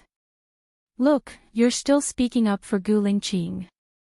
Weren't you quite fierce to him in the hospital just now? Lu Shuang scolded. That's a different matter. What I said is the truth. Alright, let's not talk about this anymore. Let's have breakfast first. Wu Nian changed the topic and looked at the red numbers above the elevator. You can check out after breakfast. Stay at my place today so that Su Jiran won't bother you at night, Lu Shuang suggested. Wu Nian nodded. After breakfast, he returned to his room, packed his luggage, and went to the front desk to check out. She went to Lu Shuang's place. Lu Shuang lived in a villa on the hillside. It was a 1-kilometer road from the iron fence to the entrance of the villa. There were 10 guards at the entrance who took turns to change shifts. Within a radius of 10 kilometers, there were real-time surveillance cameras to ensure the safety of a big shot. This place seemed to be heavily guarded. For Lu Shuang, it was just a bigger cage. What do you want for lunch? I'll cook for you, Wu Nian said softly. I really miss your red braised pork and Korean palace cuisine. Later, I'll go to the fridge and have a look. There should be a lot of fresh ingredients. They buy them every day, Lu Shuang said as she stopped at the iron fence. The soldiers would check carefully to make sure that there were no dangerous items or people in the car. Lu Shuang drove to the villa. From afar, Wu Nian heard Xiao Bao's babbling voice. Wu Nian's heart softened a little. In Lu Shuang's villa, there was a housekeeper, a chef, 2 people who took care of Xiao Bao, and 2 people who cleaned the house. The people who cleaned the house were also responsible for the garden. Lu Shuang glanced at Wu Nian and raised his eyebrows. Wu Nian understood and nodded. Shen Yiyan would not allow Lu Shuang to take Xiao Bao away. So many people here seemed to be taking care of her and Xiao Bao, but in fact, they were all Shen Yiyan's people. They had to monitor them. Baby, do you miss your mother? Lu Shuang reached out to Xiao Bao. Xiao Bao immediately reached out to Lu Shuang for a hug. Xiao Bao was now 15 months old. He had learned how to walk, although he still stumbled. He could say some 2-word words, such as mom, dad, auntie, grandma, uncle, and so on. He could also say verbs such as want, eat, and play. He was pink and tender, just like Lu Shuang. He looked exactly the same as Lu Shuang when he was young. The only difference was his gender. Wu Nian stood aside and watched Lu Shuang play with Xiao Bao. She smiled. She missed Xiao Yan's childhood. Seeing such a big Xiao Bao acting cute, her heart softened. Lu Shuang played with Xiao Bao for a while and looked at the chef. Henny, you don't need to prepare my lunch today. My friend will do it for me. You just need to prepare others in Xiao Bao's. Henny nodded, indicating that he understood. He went into the kitchen. Let's go and see what ingredients we have. Lu Shuang carried Xiao Bao to the fridge. Wu Nian opened the fridge. There's pork, chicken feet, and breast.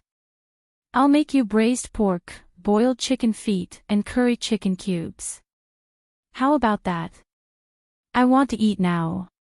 You know, although Henny is from country A, he has been in France for several years.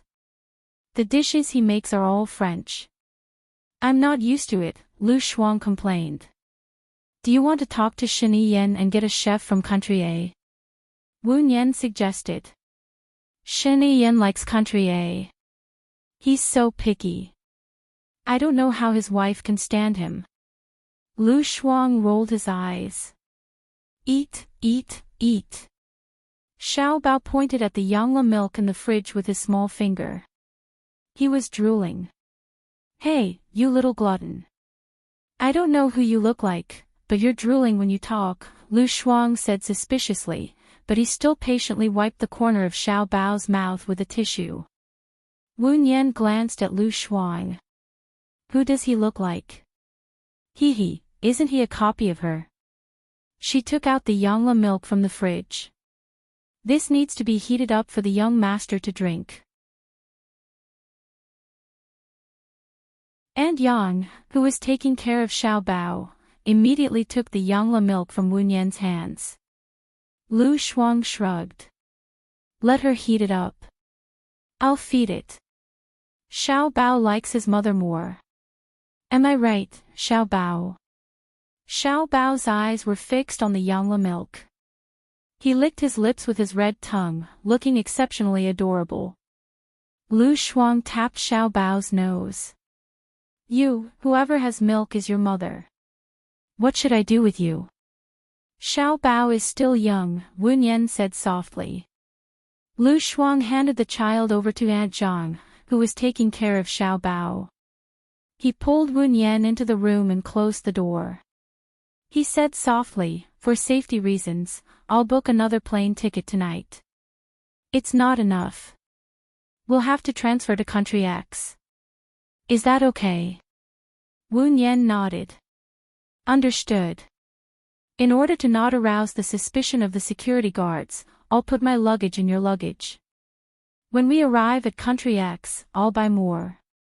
Then, we'll have fun for a month before coming back, Lu Shuang imagined. Got it. I'll go to the kitchen to cook first. Don't do anything special today, in case others get suspicious, Wu Nian instructed. Her phone rang. It was Gu Lingqing again. Why would Gu Lingqing call her again?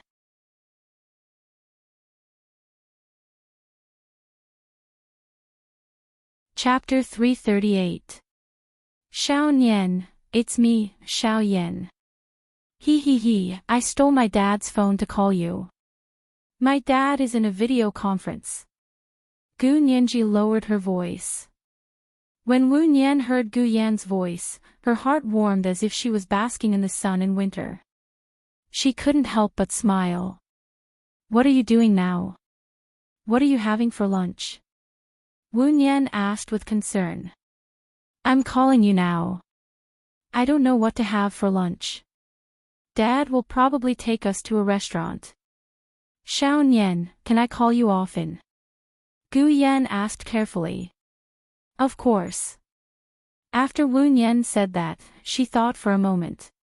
You'll be found out sooner or later if you use your dad's phone. It's not safe. I'll go to your house in the afternoon and put the new phone in the shoe cabinet outside your door. You can take it secretly. You can call me when you're not in class. I'll save my phone number inside and help you register a QQ account. That way, we can have a video conference. Yay, that's great. That's a great idea. I'll return the phone now, Gu Yan said happily. Okay. Wu Nian hung up. Lu Shuang had been sizing up Wu Nian. He raised his eyebrows. That kid called you? Yeah. I didn't expect it either. Wu Nian's eyes were smiling. I'm going out this afternoon. Lend me your car. You two really are like mother and son, said Lu Shuang with a sigh. That kid just got to know you, and he already likes you so much. She looked at Xiao Bao, her eyes shining with a dark light. Wu Nian held Lu Shuang's hand. You and Xiao Bao won't be separated. Hee, I hope so. Lu Shuang took another deep breath. He walked to Xiao Bao and rubbed Xiao Bao's pink cheeks.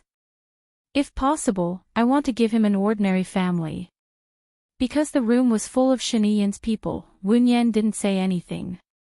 If he said too much, Lu Shuang would be too arrogant, which would be disadvantageous to her. Wu Nian went into the kitchen and prepared lunch. After eating, she drove Lu Shuang's car out.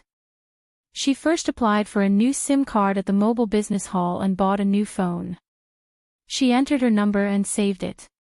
She also registered a new QQ, called Unforgettable. After everything was done, he put his phone on silent mode, put it in his bag, and drove to Gu Lingqing's house. When she got out of the car, she was afraid that she would bump into Gu Lingqing in the elevator. She couldn't explain herself, so she deliberately took the stairs. At the staircase to the 9th floor she saw 4 men standing at the top of the stairs, staring at Gu Lingqing's house furtively. She had a bad feeling in her heart. She purposely walked to the door opposite Gu Lingqing's and knocked on the door. A beautiful girl opposite opened the door and looked at Wu Nian suspiciously. What's the matter? I'm here to pick up a package. Wu Nian said. No one in my house needs a package. The girl asked in confusion.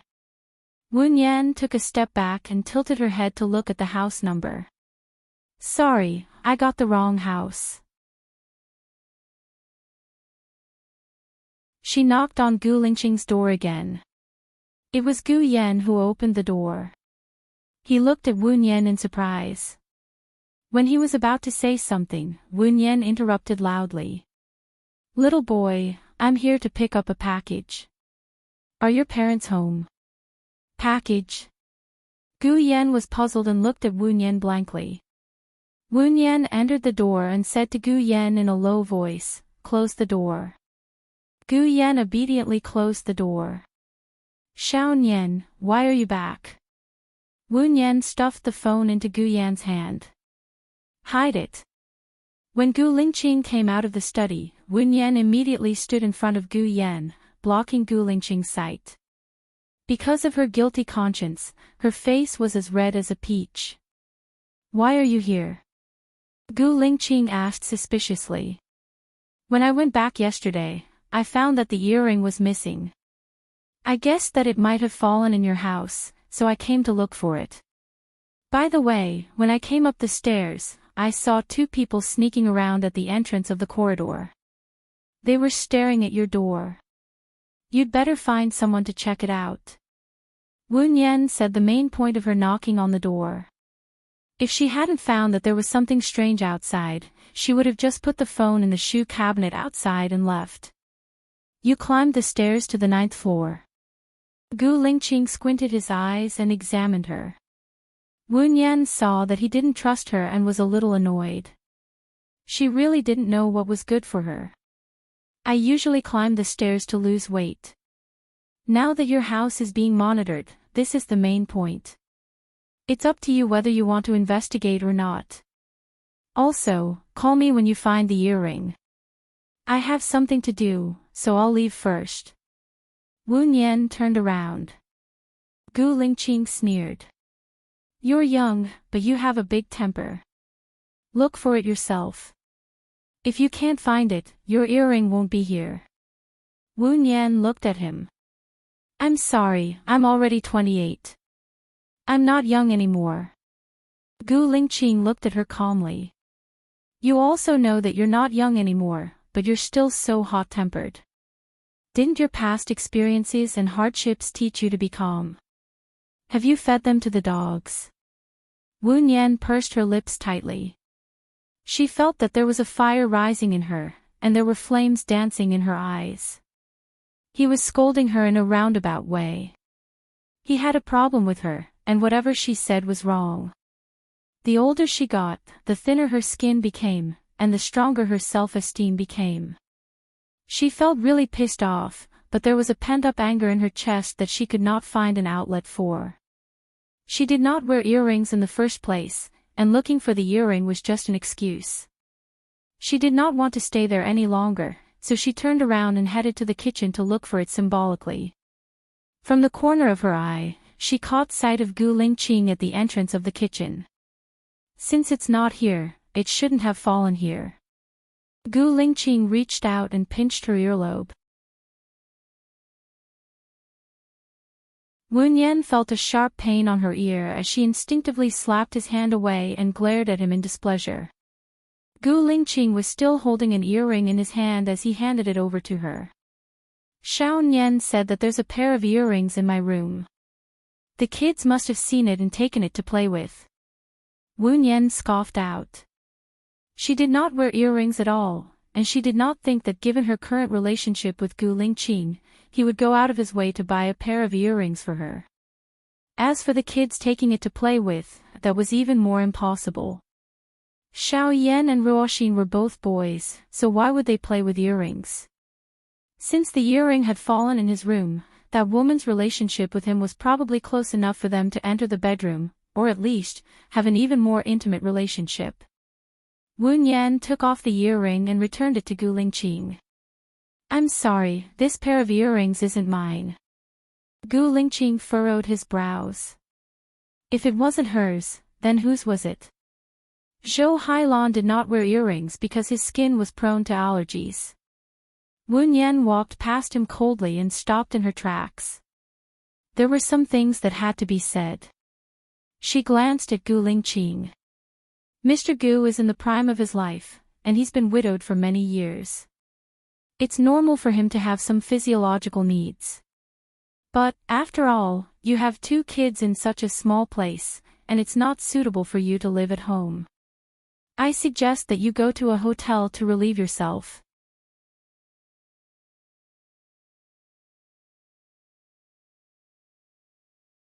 Chapter 339. What does it have to do with you? What does it have to do with you? Along the way, Wen Yan kept thinking about this sentence. She felt sour, angry, and speechless. She felt like she was being pressed by a mountain, and her whole body was trembling. Yes, what does it have to do with me? Even if she was Baiya, she and Gu Lingqing were divorced. It had nothing to do with her what kind of woman Gu Lingqing was looking for. Moreover, she was Wen Yan now. Yet, she still felt sad. Her eyes were stinging, and she wanted to cry. It was so hard to suppress it. She parked the car by the side and leaned on the steering wheel to ease her agitated mood. Knock, knock, knock. There was a knock on the window. Wen Yan looked up and saw it was the traffic police. She opened the window. The traffic police saw that she didn't look well. Are you okay? Did you drink and drive? You can't park here. I didn't drink and drive. I just felt a little uncomfortable just now. I feel much better now. I'll drive away right away, Wen Yan said softly. The traffic police saw that her attitude was good, so they let her go. When Wen Yan returned to Lu Shuang's place, it was already 17:00 in the afternoon. Why did you take so long to send me a phone? I was going to call the police if you didn't come back, Lu Shuang said worriedly. There was a small accident, and I was delayed. I'm sorry, Wen Yan said worriedly. You will move out tomorrow. Don't you want to stay a few more nights? Xiao Bao and I will miss you very much, Lu Shuang said deliberately in front of the housekeeper and the housekeeper. Wen Yan smiled. She immediately understood Lu Shuang's purpose. I've troubled you enough today. By the way, let's take Xiao Bao to the amusement park tomorrow. I know a pretty good amusement park with good hygiene and environment. Wen Yan cooperated and said. That's right. Okay, okay. Lu Shuang held Xiao Bao's soft hand and teased Xiao Bao. Xiao Bao must be bored at home. Tomorrow, Auntie will take us out to play. Madam, it's too hot outside. Young master needs to take an afternoon nap. It's not appropriate for him to go out and play, Aunt Zhang advised. Lu Shuang looked at Wu Nian. Is the playground you mentioned indoor or outdoor? I won't go to the outdoor one. It's too hot. Xiao Bao is still Xiao Bao's baby. It's outdoors. It's not far from the hotel I'm staying at tomorrow. We can rest in my hotel after dinner, suggested Wu Nian. The food outside is not clean. Young master is not at the age where he can eat whatever he wants, Aunt Zhang objected again. Then just prepare more milk powder, rice paste, and baby's happy meal. Anyway, little Bao only eats these things at home. Lu Shuang's face turned sullen. Young master is still young. No matter how fun the playground is, it's not suitable for him. Lu Shuang was annoyed. Are you done yet? As Xiao Bao's mother, I want to take Xiao Bao out to play. It's not up to you, the nanny, to say anything. I'll take responsibility if anything happens. You're not the one who says you'll take responsibility. Sir has instructed that you can go out for a day or two, but Xiao Bao is not allowed to go out casually, Aunt Zhang said with her head lowered. Lu Shuang understood. She picked up her phone and called Shiniyan. Shiniyan hung up and didn't pick up. Lu Shuang called again. She didn't care if Shiniyan had something important to do or if she hated her. She couldn't wait for Shiniyan to hate her and ask her to get lost. She called Shiniyan continuously. On the fourth call, Shiniyan answered. What's wrong, baby? I'm at the reception now. It sounded like Shiniyan was in a good mood. She didn't lose her temper. Lu Shuang shuddered. Who's your baby? Don't be so disgusting. Shiniyan chuckled and asked knowingly, who made you angry? Lu Shuang took a deep breath and tried to calm herself down. I'm going to take Xiao Bao and Wu Nian to the playground tomorrow. When I come back at night, let me and Xiao Bao out. Okay. Take Aunt Zhang and Aunt Yang with you. They'll help you take care of Xiao Bao. You'll have time to chat with your best friend, Shiniyan said straightforwardly. Lu Shuang pursed her lips tightly. She didn't want Aunt Zhang and Aunt Yang to go with her. They were there to keep an eye on her. She wanted to go abroad with Wu Nian for a month. But if she said directly that she didn't want to take them with her, Shiniyan would definitely be suspicious. Why don't you say anything? Are you not satisfied with my arrangement? Don't tell me you have other plans. When she said the last sentence, Shiniyan's tone became cold. Lu Shuang felt his blood run cold. Shiniyan had been a bad girl since she was a child. She didn't have any accidents when she grew up. Since you've arranged it like this, even if I don't like it, can you change it according to my preferences? Lu Shuang asked. No. Shiniyan refused directly. But you can ask me for a gift. I'll give it to you when I return home. Will you give me any gift I want? Lu Shuang asked again. Of course not. In fact, you can only take whatever gift I give you. Hee hee.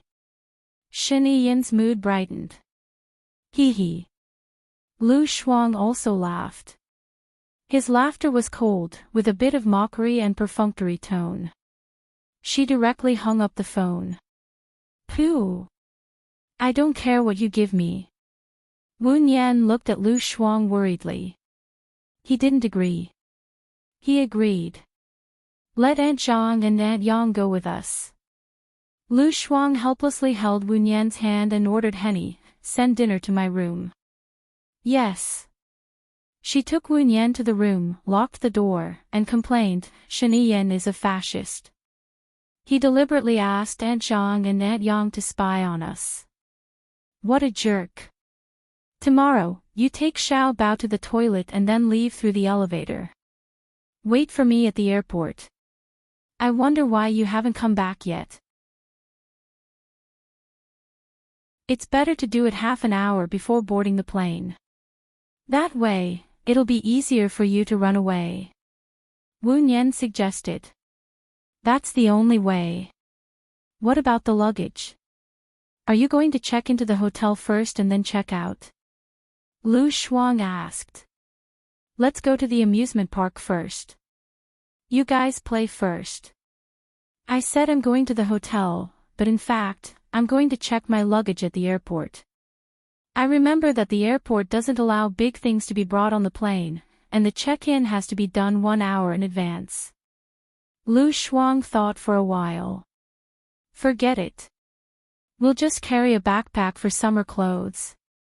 When we arrive in Country X, we'll buy new clothes. It'll save us some trouble. That's good. Go to bed early tonight. Tomorrow, we'll have the chance to escape and then go abroad to make trouble. Wu Nian lay on Lu Shuang's bed. Go abroad to make trouble. I like this sentence. Lu Shuang also lay next to Wu Nian with a smile and turned on the TV. The news was on.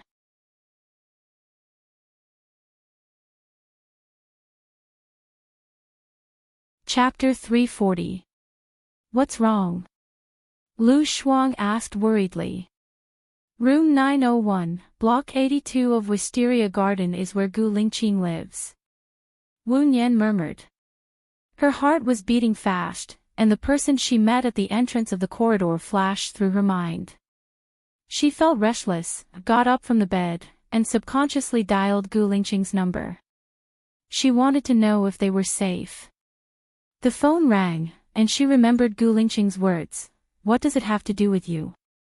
She hung up the phone again. Not only would Gu Lingqing not tell her, but he would also scold her, and even suspect her. Maybe she should call Xiao Yan. But if Xiao Yan was by Gu Lingqing's side, wouldn't she be exposed? The phone rang.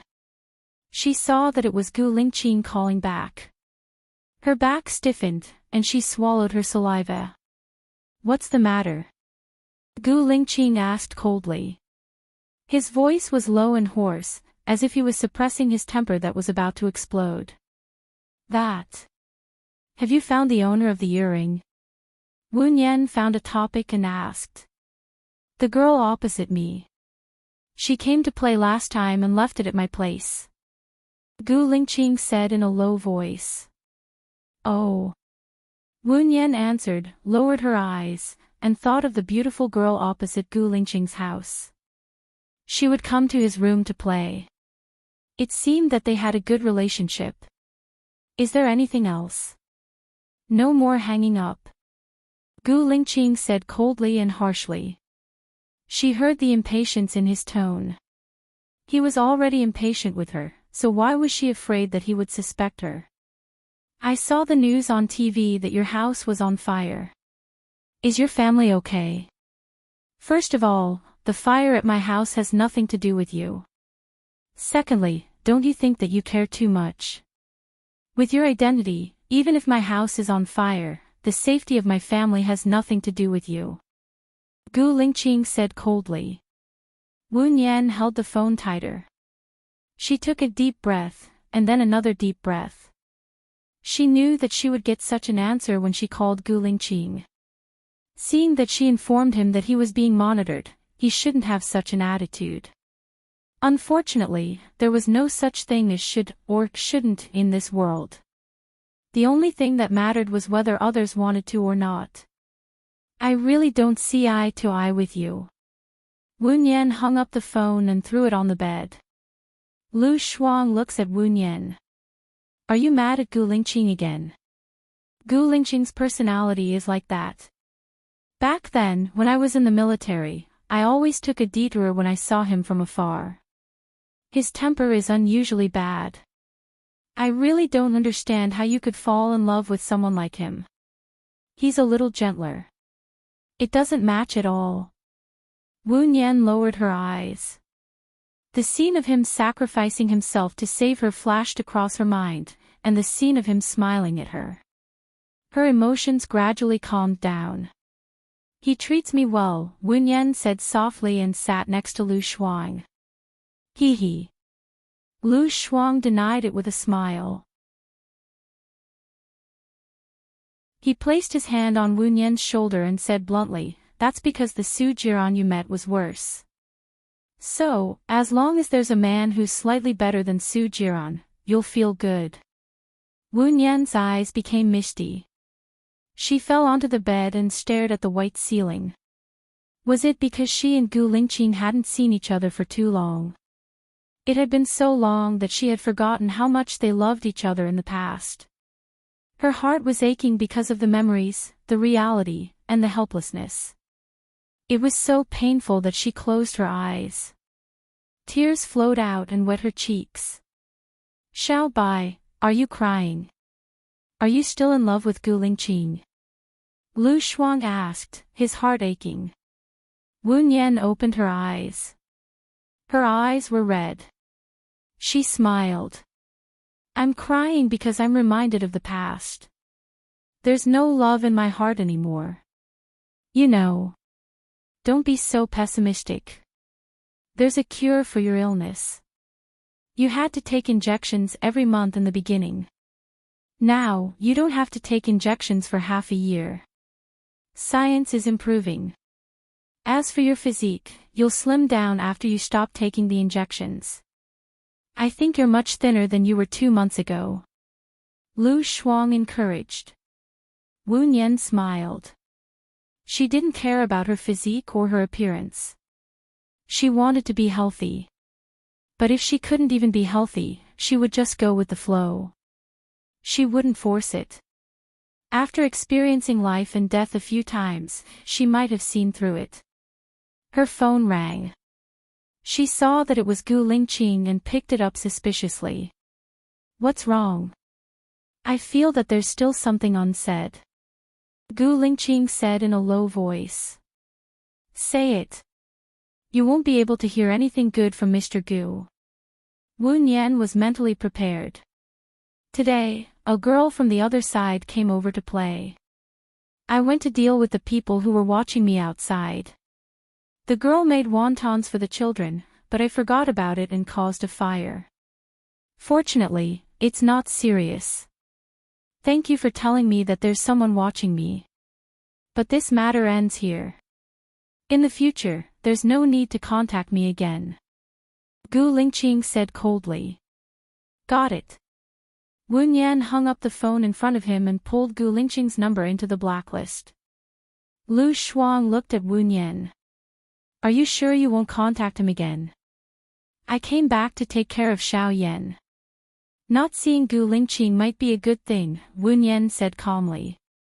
Lu Shuang hugged Wen Yan's shoulders tightly, as though she was giving her a powerful comfort. "You will find someone better, someone more suitable for you. After suffering comes happiness. In the future, there will definitely be a man as gentle as water who will care for you and protect you." Wen Yan just smiled. She really couldn't love anymore, but Lu Shuang meant well. She didn't want Lu Shuang to worry. Henny sent their dinner to the room. After they finished eating, they coaxed the child for a while. When the child went to sleep, they went to sleep too. Wen Yan lay in bed for 2 hours, but she couldn't fall asleep. She didn't want to wake Lu Shuang up by tossing and turning, so she got up and went out. She sat at the door and looked up at the sky. There was no moon or stars in the sky. It was close to September, and there was still the warmth of summer. The chirping of the insects was especially loud in the quiet space. But there was also a sense of loneliness. Mosquitoes flew around her, but they didn't bite her. The corners of Wen Yan's mouth twitched. Her blood was full of viruses, but it was good for her too. Mosquitoes didn't dare to get close to her. She leaned against the doorsill and looked into the distance quietly. 7 in the morning. Gu Lingqing received the video taken by Ning. She saw Wu Nian sitting quietly at the door. Most of the time, she was in a daze. Occasionally, she would smile as if she was thinking of something happy. But sometimes, she would cry as if she was thinking of something sad. Gu Lingqing's gaze was deep. She made a call and said in a low voice, "How long has she been sitting at the door?" "From 11 p.m. until 3:20 p.m. in Ling City. She only returned to her room after that." "There's something I'm very curious about," Enning reported. "What is it?"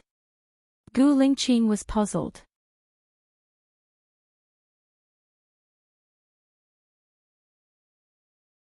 Chapter 341. Apart from that, is there anything special? Did she ever see any special people or do any special things?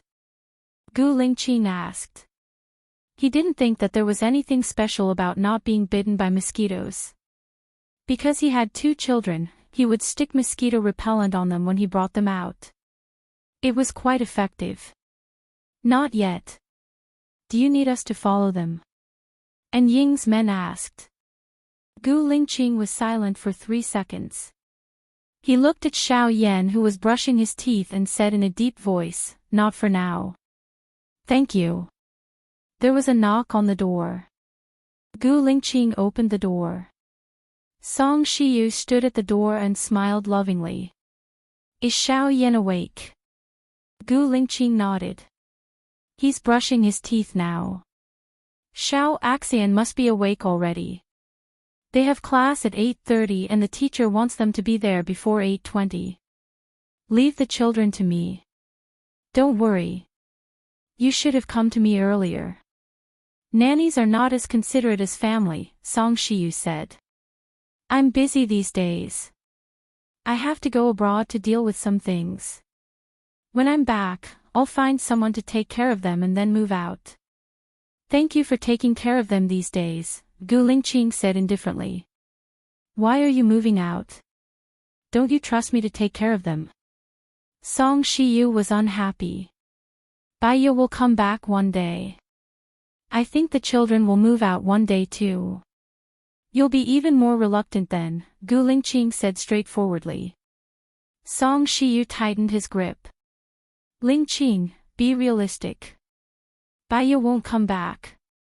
A sharp light flashed in Gu Lingqing's eyes. He said with determination, certainty, "She will come back." Song Shiyu sighed. Gu Lingqing had been drinking and smoking so much that his stomach was bleeding. She didn't want to agitate him anymore. She said nothing and turned to leave. Wu Nian slept until 8:00. She opened her eyes and saw Lu Shuang looking at her. "You're awake," Lu Shuang greeted. "What time is the flight?" Wu Nian asked and sat up. 11:10 in the morning. I've booked first-class seats for you and me. And the disposable dental tools are already in the washroom, Lu Shuang said with a smile. Give me 5 minutes. Wu Nian went to the bathroom, brushed his teeth, washed his face, put on some honey lotion, and tied his hair into a ponytail. Lu Shuang crossed his arms and leaned against the door frame. He looked at Wu Nian and said enviously, "You're really a natural beauty. You don't even need to put on makeup and you're already stunning." "Are you talking about my body shape?" Wu Nian walked out of the bathroom. "No, don't belittle yourself. You have a small face. Just by looking at your face, I can tell that you weigh only about 50 pounds. Lu Shuang held Wu Nian's hand. "According to your description, isn't my body proportions uncoordinated?" Lu Shuang slapped his own mouth and apologized, "I didn't mean that. I just think you're pretty."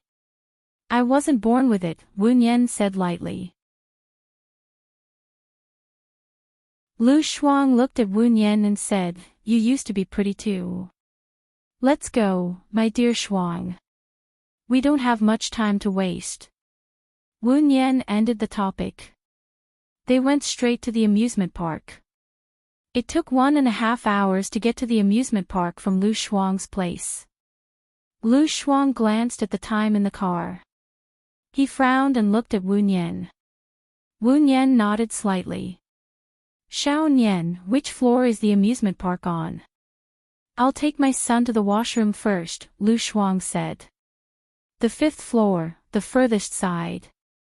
Young master, leave the changing of diapers to me. I'm the one who does it, Auntie Zhang said with a smile. All right, come with me, Lu Shuang said. The corners of her mouth curled up slightly as she scoffed. When they arrived at the parking lot, Lu Shuang brought Xiao Bao down first.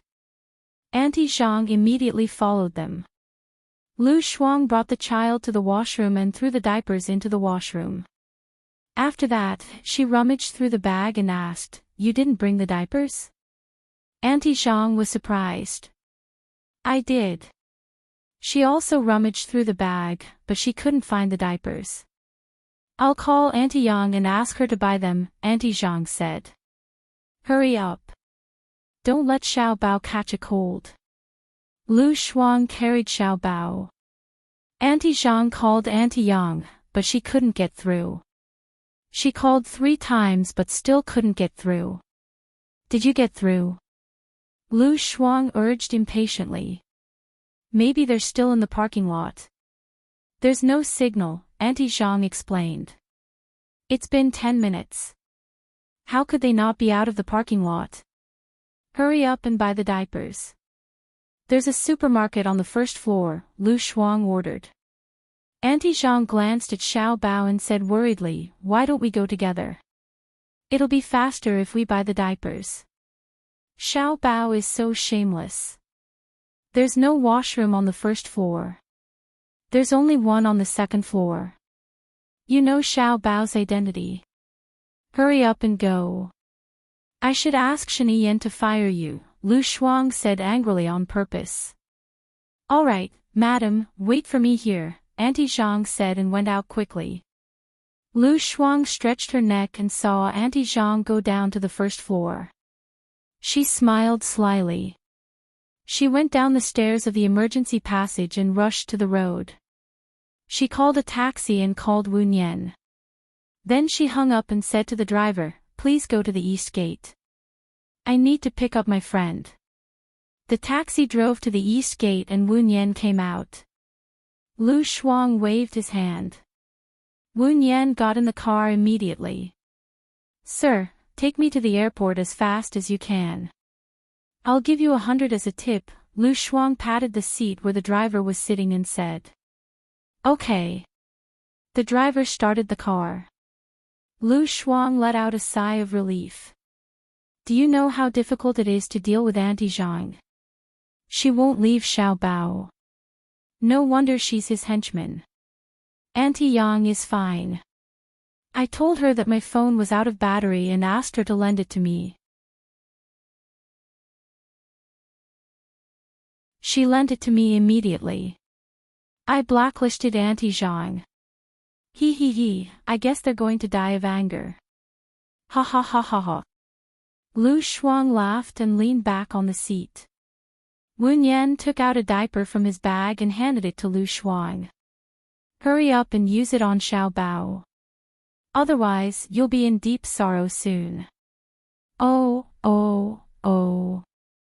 Lu Shuang used the diaper on Xiao Bao and said to Xiao Bao happily, "Mommy, I'll take you to play outside." Xiao Bao seemed to understand. He pointed outside and said, "Outside, Mommy. Mommy, outside, play." Lu Shuang smiled and tickled Xiao Bao. Xiao Bao also giggled. They got on the plane at the last 10 minutes. Lu Shuang leaned back on the first-class seat comfortably. A tall man walked into the first-class cabin. He was wearing a black suit and a blue spiral tie. He had a well-defined face and brown hair. His blue eyes were like amber, pure and attractive. "Xiao Nian, that man over there is so handsome. He's a foreigner. Can you guess which country he's from?"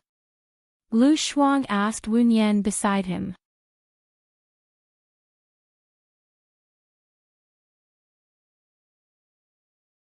Chapter 342. Shen Yiyan looked at her coldly.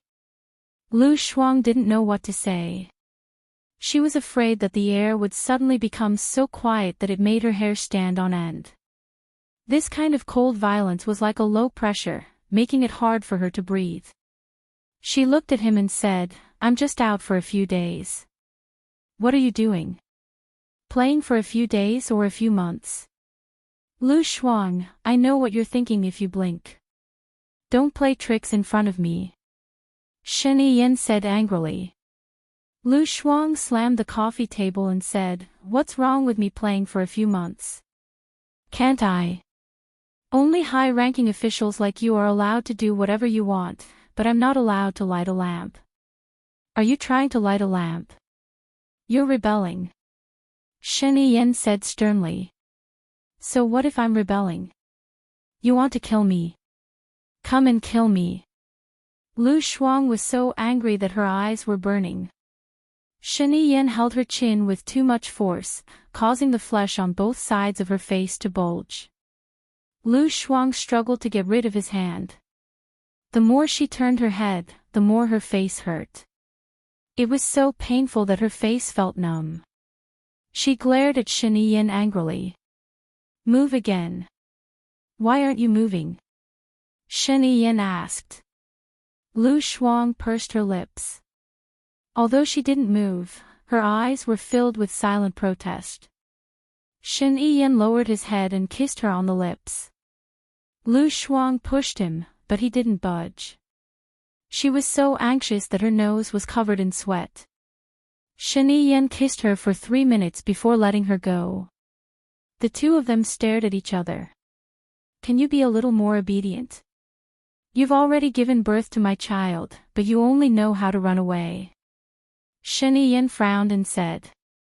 Speaking of the child, Lu Shuang felt even more wronged. Her eyes became misty.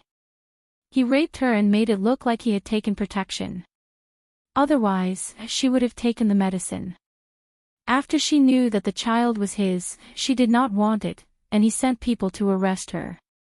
It wasn't easy for her to be rescued, but he used Bai Ye's life to threaten her, so she could only stay by his side.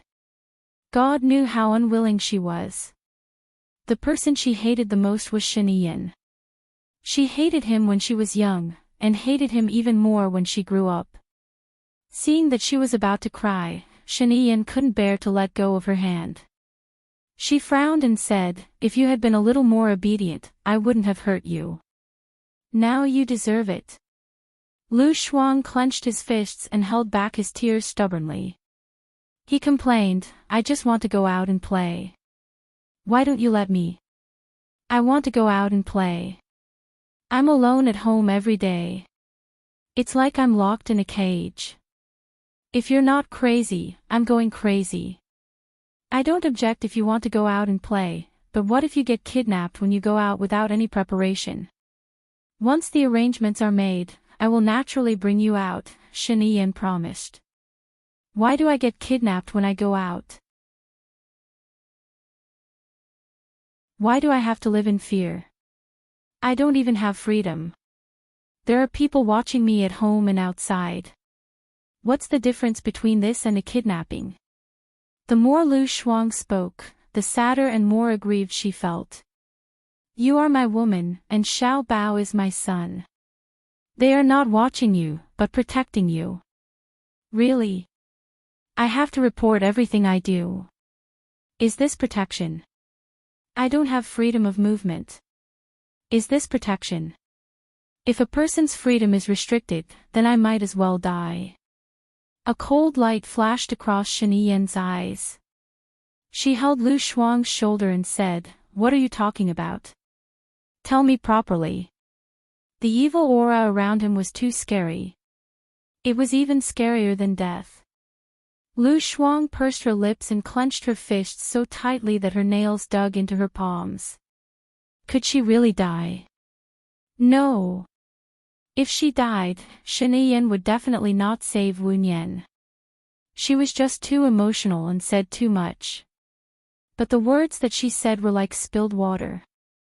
It was hard to take back what was spilled. "I want to go out and play.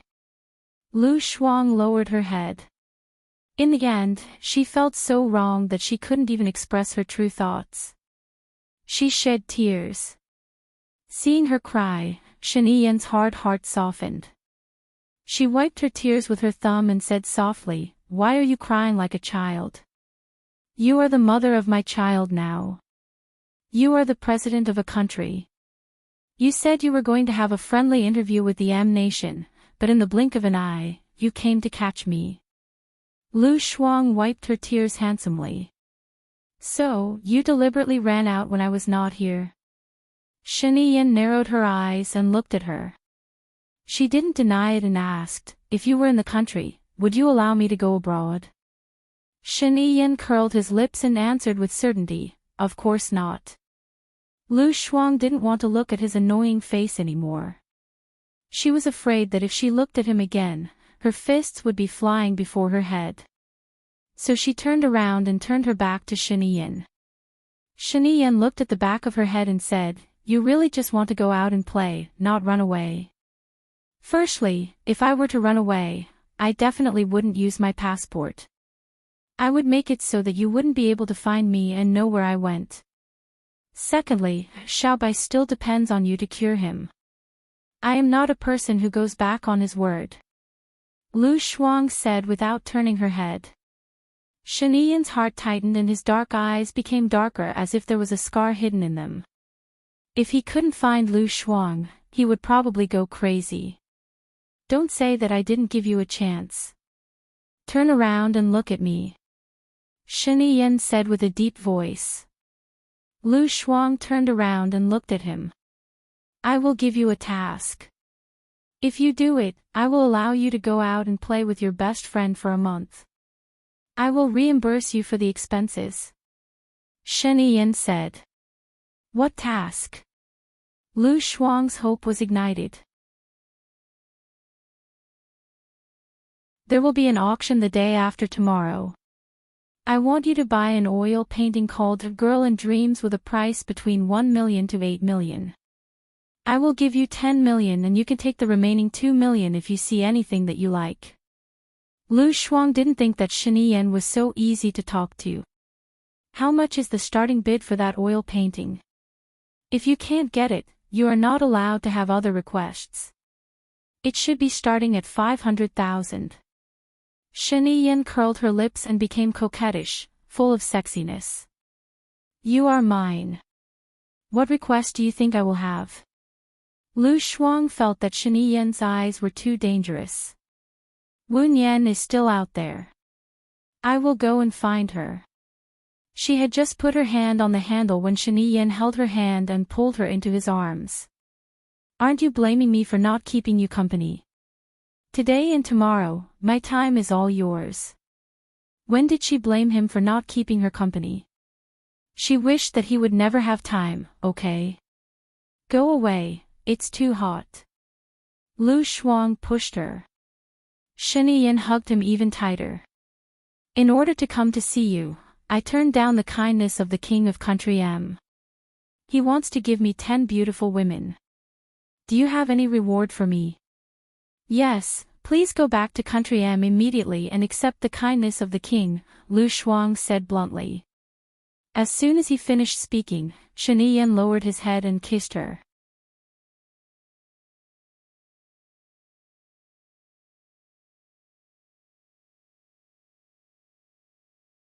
Chapter 343. Are you sure? He's so handsome and pleasing to the eye. Xiao Nian, go and hook up with him. You used to study in America and your English is pretty good. You should be able to communicate with him easily, Lu Shuang said excitedly. The foreign man smiled and looked in their direction. He nodded like a gentleman. He greeted me. He looks even better when he smiles. Xiao Nian, go and have a try. It's nice to have such a brother-in-law. Lu Shuang smiled. Don't worry. I'm not interested in a foreign relationship. I'm going to sleep for a while. Wake me up when we're almost there. Wu Nian closed her eyes dispiritedly. Lu Shuang saw that Wu Nian had really closed her eyes. If the emperor was not anxious, the eunuch would be anxious. If Wu Nian did not take the initiative, there was nothing she could do. The plane ascended. Lu Shuang saw that the foreign man was clutching his chest in pain. He took out an asthma spray from his bag. Lu Shuang sighed regretfully. He was a handsome man. He was tall and had an elegant and noble temperament. It was a pity that he had asthma. Asthma could not be cured. He seemed to be in a serious condition. The plane continued to ascend. "Sir, are you okay?" The stewardess walked to the foreign man and asked in English. The man shook his head. "I'm fine." He was speaking in Chinese. This time, Lu Shuang was embarrassed. He had heard everything she had said just now. It was embarrassing. The plane flew for 4.5 hours.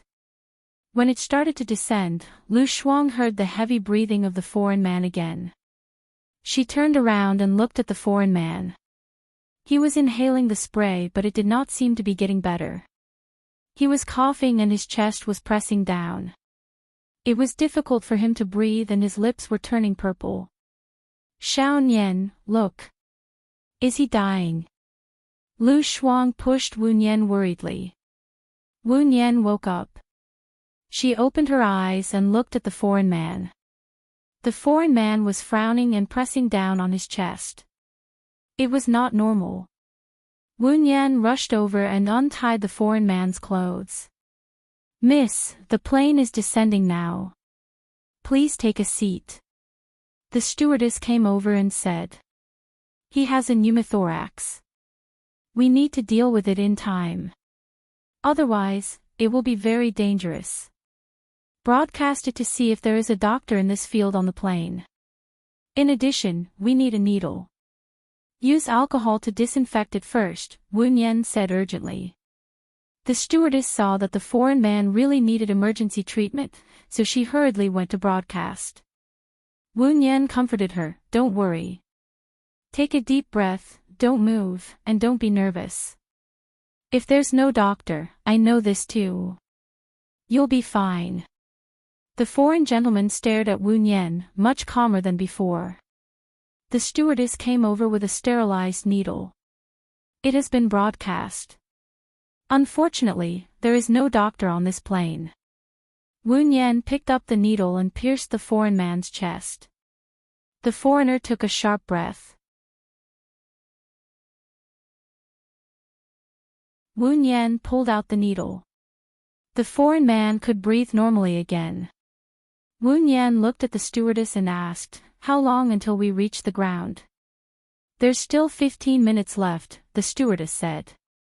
"Please call for an ambulance from the hospital to send him to the hospital, is that okay?" Wu Nian said calmly. "I'll do it right away." The stewardess went to the cockpit. The foreign man held Wu Nian's hand. Wu Nian looked at him. "Don't worry. I've already used a pleural puncture to release the air. You need to go to the hospital for a further examination to make sure you're fine. Under normal circumstances, you'll be fine after 3 days of rest. Can you leave your phone number for me?" "I want to thank you," the foreign man said in fluent Mandarin. Wu Nian smiled and shook his head. "Even if it wasn't you, I would have saved someone else. If there were other doctors here, they would have saved you too. So, you don't need to thank me. I'm just doing what I'm supposed to do. Don't talk too much and rest." Wu Nian stood up and returned to his seat. "Why don't you give him your number? It'll be good if there's a chance to contact him in the future," Lu Shuang said in a low voice. "I'm not interested in a foreign relationship." "Don't do anything like that, Shuang Niu," Wu Nian rejected and looked out of the window. The plane had already passed through the clouds. They could see the entire X city of Country X. Other than the skyscrapers, there was also the Blue Bay. It was not a bad place to spend a holiday. "Don't you need to go through immigration procedures to come here?" Wu Nian asked. No need. I quarreled with Shen Yan previously and insisted on going out to work. He arranged a position for me in Country X. I can come and go freely in Country X. I'll go to the company later to steal the official seal. I can go to more than 10 countries. They're all branches of Shen Yan's overseas companies all over the world. I'll do that for you too. Good friend, let's share our blessings. If there's a place, let's go together, Lu Shuang said casually. Okay, Wu Nian replied. Shen Yan was the president of Country A. There were some privileges that she couldn't think of, but there was nothing that he couldn't do. The plane landed. The paramedics and the ambulance carried the foreign gentleman away on a stretcher. Lu Shuang carried the child and walked in front happily. They didn't have any luggage and went straight out. 4 tall men stood in front of them. Lu Shuang raised his head in surprise and looked at them. His face instantly turned pale. Onifu, why are you here? Onifu looked troubled. Madam, sir is very angry. Isn't Shen Yan in Country M? Lu Shuang was puzzled. Onifu made way for them. Lu Shuang saw a black Lincoln limousine with black windows. There were more than 20 guards standing around the limousine, so that not even a fly could fly past within a radius of 100 meters. She had a bad feeling about this. The car door was opened by a chauffeur wearing white gloves. Shen Yan sat on the sofa inside and looked at her deeply as if he was looking at her. His facial muscles were tight and he was about to explode. The black suit made him look more serious and reserved than usual. It also restrained his ruffian nature and made him look intimidating. Lu Shuang knew that he had been caught in the act. He simply gave up and said, I just want to come out to play. Why are you angry? Get in the car. Shen Yan said coldly. Lu Shuang turned his face away. I've been on the plane for a few hours. I'm very tired. I don't want to get in the car. Get in the car. I don't want to say it a third time. You can't afford to disobey me. Shen Yan said sternly. Lu Shuang glared at Shen Yan. She still remembered when they were both in primary school. Her father was the director of the hospital. His father was just a businessman. She was stronger than him. Even if he bullied her, she could still fight back. More than 20 years had passed. Her father was still the director of the hospital. His father was already the president and he even made her the president. She felt that she had lost to her father, so her morale was low. She got in the car and preemptively said, Xiao Bao is watching you. If you bully me, he will remember it in his heart. Shen Yan waved her hand. Auntie Zhang and Auntie Yang came over and carried Xiao Bao away.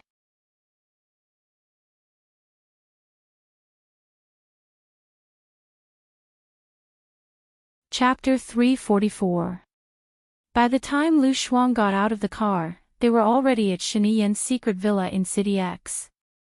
She glanced around, frowned and looked at Shen Yan. Where are Xiao Nian and Xiao Bao?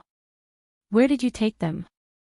Shen Yan got out of the car, put his hands in his pockets, and glanced at the house. Lu Shuang rolled his eyes at him and walked into the villa. He was annoyed when he did not see Wu Nian and Xiao Bao. Shen Yan was like this every time. Wu Nian was her friend, but whenever he appeared, he would drive Wu Nian away. He did not respect people at all, nor did he respect her. But even so, she could not do anything about it. She kicked the sofa to vent her anger, but it was her foot that was hurting. She was really angry. She turned around and looked at Shen Yan, who was walking in, and asked, Where's my friend? Didn't you say he was in the villa? Where's Xiao Bao? Xiao Bao is your child. You can't see him either. Shen Yan sat down on the sofa and patted the back of the sofa lazily, indicating for her to sit down. Lu Shuang refused to sit down and said impatiently, "Hurry up and say it." Shen Yan pursed his lips and did not say a word. He looked at her with an oppressive gaze, as if telling her that the more she disobeyed him, the less she could get what she wanted. Lu Shuang was helpless. He put himself on the sofa unwillingly and did not want to look at Shen Yan. "You can say it now." He got closer to her and put his hand on the back of the sofa. His breath got closer and he locked his gaze on her face. "Did you feel comfortable just now?" Lu Shuang sneered. He insisted on doing that kind of thing in the car. She asked him to look at her phone, but he did not look at it.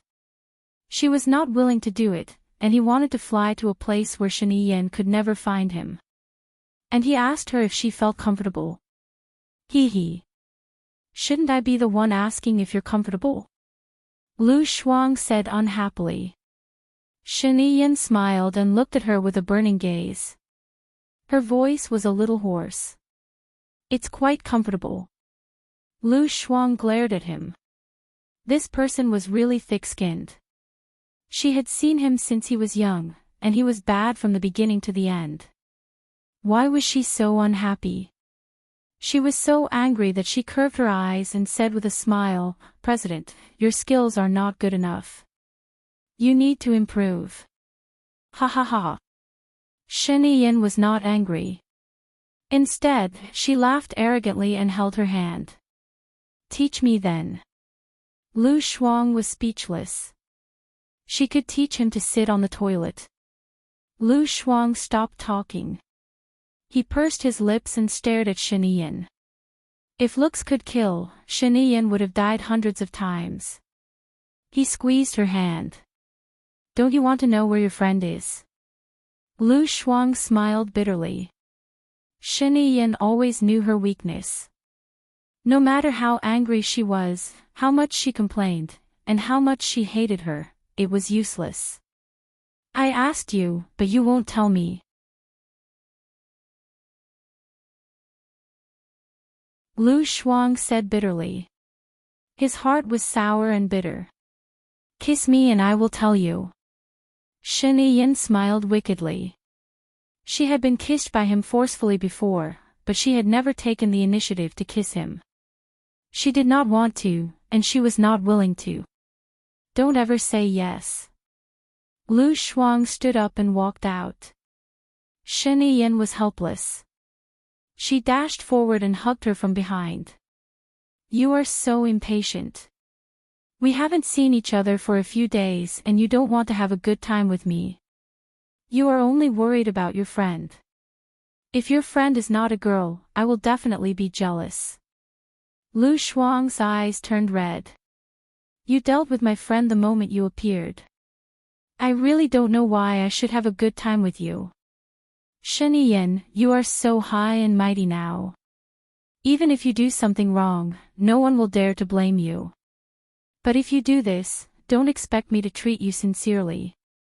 It is impossible. Ever." Shen Yan saw that she was serious and frowned. She felt a little down and turned her body to face him. Lu Shuang lowered his head. The more he thought about it, the more pessimistic he became. The more he thought about it, the more he wanted to leave. Auntie Zhang and Auntie Yang have brought Xiao Bao over. He is sleeping now. Recently, the research team has developed a new drug and it is effective on animals. Your friend is going to try this new drug. If it goes well, she will be able to recover, Shen Yan explained. Lu Shuang raised her head and looked at him. She grabbed his arm excitedly. "Really? Xiao Bai can be saved." Once Xiao Bai recovered, she could really consider leaving Shen Yan. Shen Yan looked at Lu Shuang's eyes. "Don't forget what you promised me. You will stay by my side forever." Lu Shuang smiled and nodded his head without sincerity. "That's great, that's great. Ha ha ha, I want to go see her. I want to go now. Shen Yan, can you send me there? Just based on your performance." Lu Shuang was elated. This was the best news she had heard in the past few years. She kissed Shen Yi's face quickly. Shen Yi was stunned on the spot. There seemed to be an electric current flashing through the place where she kissed just now. This electric current went straight to his heart, creating ripples. He looked at her and couldn't help but soften his gaze. Lu Shuang pulled him away. Can we go now? Shen Yi allowed her to pull him to the door. There were 2 rows of soldiers standing at the door like statues. Shen Yi came out and greeted in unison.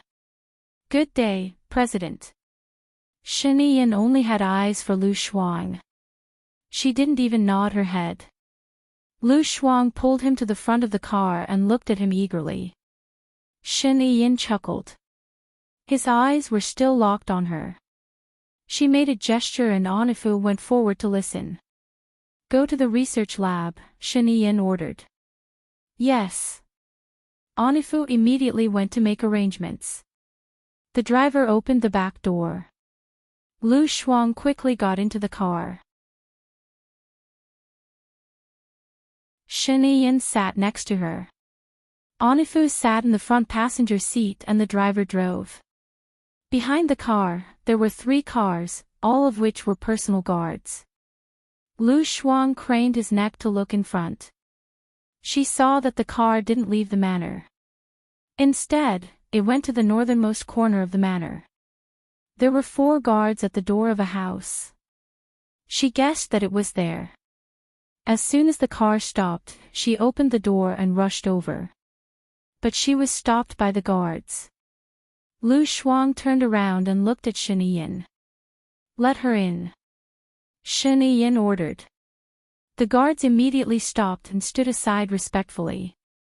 Lu Shuang rushed in. Shen Yi stood at the door and looked at Lu Shuang's back. She asked Onifu, Did you follow my orders?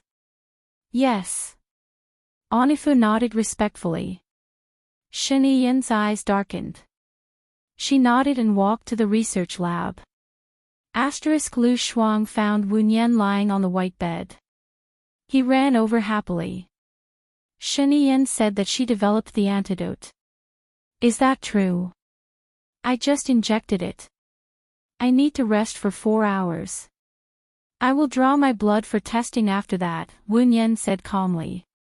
Do you feel any discomfort? Is it painful? Numb? Sore? Chest tightness? Nausea? Dizzy? Is your breathing smooth? Lu Shuang asked anxiously. Wu Nian shook her head and smiled. She held Lu Shuang's hand. There is no special reaction at the moment.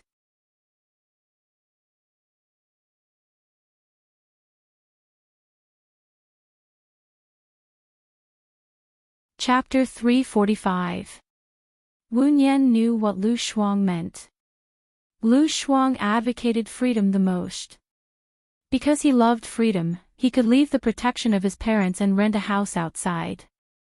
Because he loved freedom, he could leave his previous stable job in the gynecology and obstetrics department without hesitation. For her sake, he compromised and stayed by Shen Yi's side for 2 years. It will definitely start. Wu Nian comforted her. Start what? Shen Yi walked in and glanced at Wu Nian, then at Lu Shuang's face. Do you want to listen to us girls talking? Shen Yi, you can be a woman in your next life. No, you can be a woman in this life. Medical science is very advanced now. Lu Shuang didn't answer her.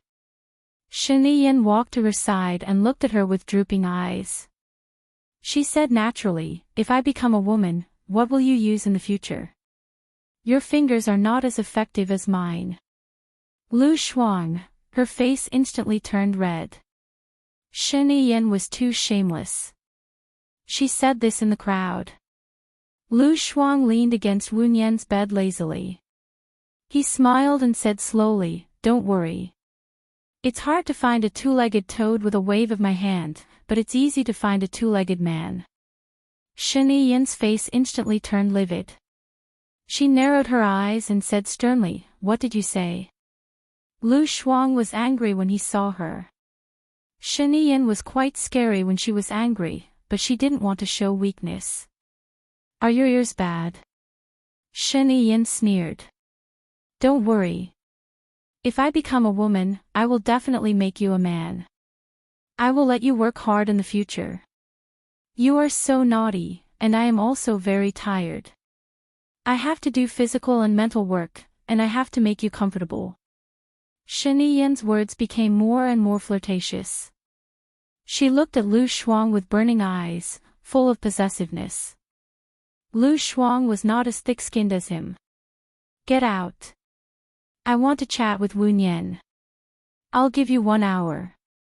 Shen Yin said coldly. Then, she turned around and left. Wu Nian looked at Shen Yin's back and frowned. If Shen Yin was not the president and was not married, she might really match them. After all, both of them had Xiao Bao's baby. It was a pity that Shen Yin was not qualified to get married. Seeing that Shen Yin had left, Lu Shuang hurriedly closed the door and locked it. Hearing the sound of the door being locked, Shen Yin frowned and turned around. I'm going to sleep with Wu Nian today. Don't wait for me in an hour, Lu Shuang said with his hands on his waist. Hearing that there was no sound outside, he turned around and sat on Wu Nian's bed. Xiao Nian, let me tell you, if you can recover, I might really be able to go far away, Lu Shuang said excitedly. She had always been straightforward, and her temper came and went quickly. Shen Yin is an unfathomable person. Don't let your guard down, Wu Nian reminded. Let me tell you, he promised me that as long as I bid for Dream Girl for 8 million yuan, he would definitely agree to it. He allowed me, you, and Xiao Bao to travel for a month. I had already prepared my ID card in Country D. Shen Yin didn't have much influence in Country D. Moreover, he was a powerful person in Country D. As long as he enters Country D, he will die miserably. As long as I go to Country D, I will have nothing to worry about. The more Lu Shuang thought about it, the happier he was. Keep a low profile. I have a feeling that Shen Yin won't be easy to deal with, Wu Nian said worriedly. Let's not talk about him first. I want to bid for Dream Girl for 8 million yuan. How can I be sure? Lu Shuang asked. Wu Nian sat up and turned on her phone to search for information about Dream Girl.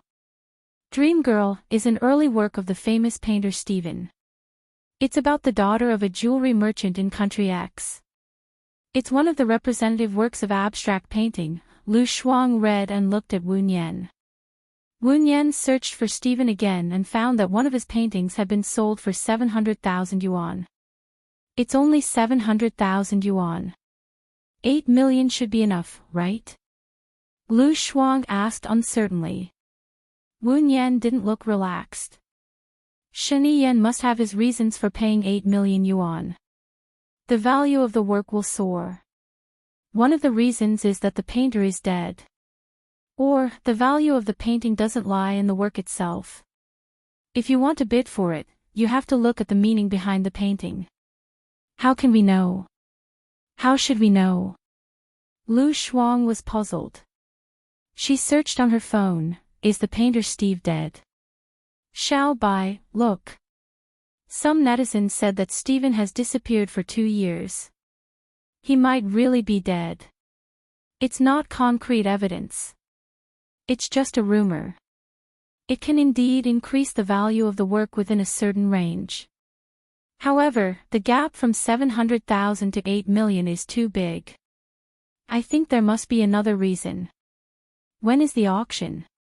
Wu Nian asked cautiously. The day after tomorrow. It should be the night after tomorrow. Ask Shen Yin about Stephen's address. We'll visit him tomorrow. Wu Nian suggested. Bingo. That's great. You are the leader of the psychological world. You will definitely know the value behind it. You rest first. I'll go find Shen Yin. Lu Shuang went out in a hurry. He forgot that he was going to sleep with Wu Nian tonight. Compared with freedom, temporary grievances were nothing. Shen Yiyan. Before Lu Shuang arrived, Shen Yiyan heard his voice. In the whole villa, no one dared to call his full name except for her. He put down his phone and looked at the door. Lu Shuang jumped in and went straight to the point. I want to visit Stephen tomorrow. He's the painter of dream girls. I don't know where he lives. Lu Shuang was speechless. You don't know or you don't want to tell me? Lu Shuang frowned and walked to him.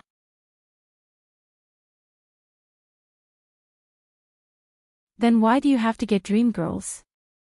The painter of dream girls is Mo Shui. She is not only a jeweler but also has countless raw diamonds. She wants to expand the market in a land and is looking for partners. Shen Yiyan explained. You are the president. Do you have any competitors with your advantage? Lu Shuang was confused. 1 + 1 is not as simple as 2. 8 million is the limit of my estimation. If I can't get it, I will miss this opportunity. Because sometimes opportunities are accompanied by risks and crises. Shen Yiyan said meaningfully. Why did Lu Shuang feel that he was warning her on purpose?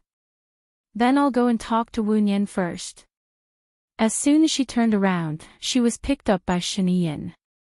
Lu Shuang was nervous and said in panic, Shen Yiyan, what are you doing? Put me down. Didn't you say that I didn't do it well? I want to ask for advice and improve it. He said wickedly and carried her to the room. Lu Shuang understood what he meant. You have asked for it. You've already eaten. Can you not eat in the future? He said confidently. You have asked for it today. Lu Shuang emphasized the word today. You have more than one meal today. Lu Shuang was speechless. She struggled to get down.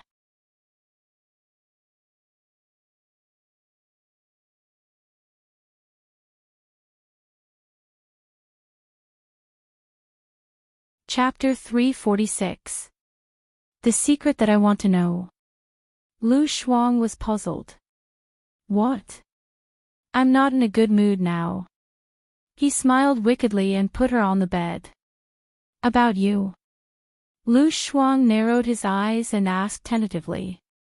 Shen Yiyan smiled even more and her tone became gentle. You want to know more about me? Lu Shuang swayed his legs lazily. You can get out now. Shen Yiyan leaned forward and lifted Lu Shuang's chin. He looked at her with a burning gaze. I like to see you being cocky. Lu Shuang pushed his hand away and said coldly, get out. You can still see me being cocky. The secret is about the charity gala. Don't you want to go out and have fun? Shen Yiyan asked with a smirk. Taking advantage of her momentary hesitation, he lifted her ankle and directly conquered it. Lu Shuang furrowed her brows and slapped him on the face, making a crisp sound. He held Lu Shuang's wrist and pressed it above her head, staring at her. If it were anyone else who dared to slap his face, they would definitely be dead. However, Lu Shuang slapped his face every day. He slapped her again and again with great strength, as if he wanted to reach the depths of her soul. Lu Shuang glared at Shen Yiyan. He felt like 10,000 horses were galloping in his heart. In terms of technique, everyone was better than him. She couldn't break free at all. If he was done with her and said that he felt uncomfortable, the secret would be revealed. Get off me. Lu Shuang said angrily. Shen Yiyan tightened the muscles on his face and his beautiful face became more resolute. He was still using more strength and said unhappily, you don't want the secret anymore. If this went on, she felt that she would die before she got the secret. Let me do it. Shen Yiyan was stunned and his eyes were filled with surprise. He looked at Lu Shuang in disbelief. You do it. Lu Shuang pursed his lips and didn't want to speak. She felt very aggrieved now. Shen Yiyan smiled, flipped over, and carried her onto the bed. Lu Shuang looked at his charming face. It was such a waste that he didn't want to be a woman. You know what to do. You don't need me to teach you. I'm in a good mood now. Shen Yiyan looked at him patiently and raised his eyebrows. Lu Shuang took a deep breath and put the pillow on his face. She really wanted to kill him. But if she killed him, she wouldn't be able to live. And Wu Nian wouldn't be able to live either. She let go of his hand and didn't press him down. Instead, she slowly moved closer to him. Shen Yiyan took the pillow away and looked at Lu Shuang's face gently. He smiled. Indeed, you look prettier when I look at you like this. If you're in a good mood, you should tell me the secret. If you go back on your words, don't expect me to do it willingly in the future. Lu Shuang warned. Shen Yiyan held her waist. When have I ever lied to you? Ha! Lu Shuang chuckled. His chuckle was full of sarcasm and negation.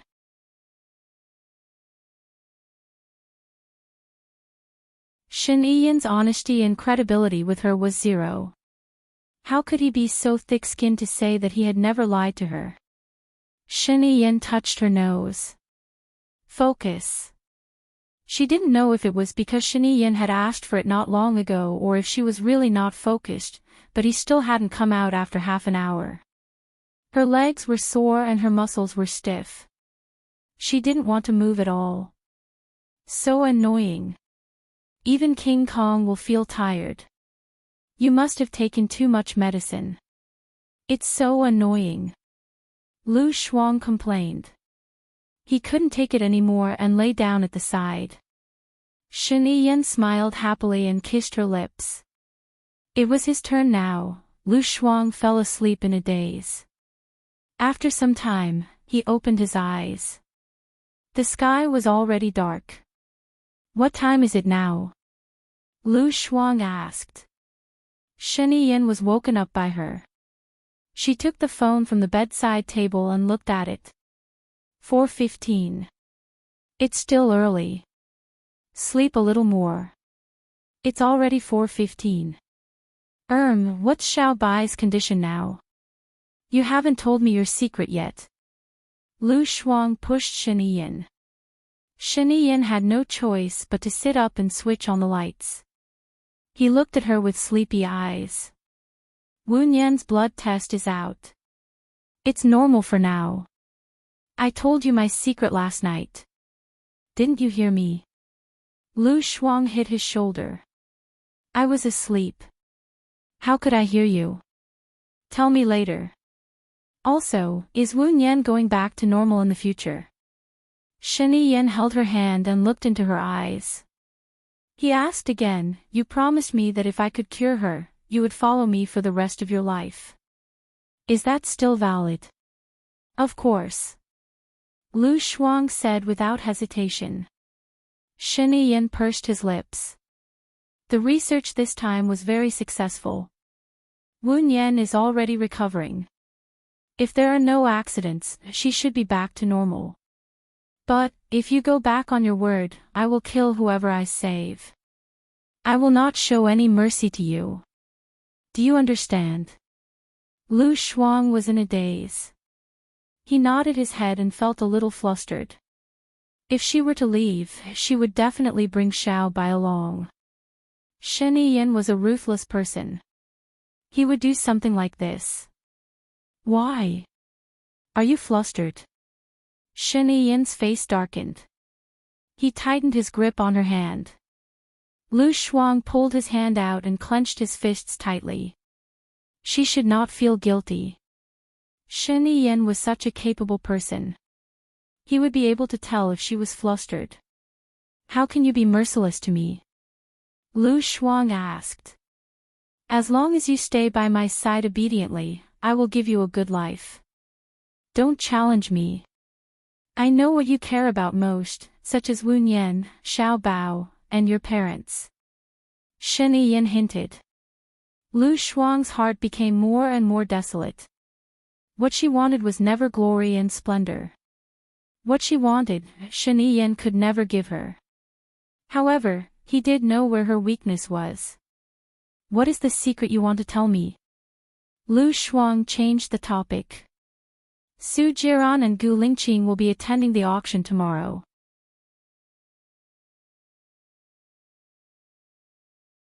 They are determined to get their hands on the dreamlike girl. They feel that if they manage to get their hands on the dreamlike girl, they would be halfway to success. In reality, Mo Shui doesn't care about the painting dreamlike girl. She cares about Stephen, the artist. Shen Yan said. Then, what's the use of telling me this? Lu Shuang was puzzled. There is another person who will go there tomorrow. He is a British nobleman and has inherited his mother's title. He is also very rich. He is also Stephen's good friend. So, if you can't get the painting, you can ask Stephen for help. You will have a higher chance of winning. Don't you want to ask him yourself? You are so eloquent. Lu Shuang looked at Shen Yan suspiciously.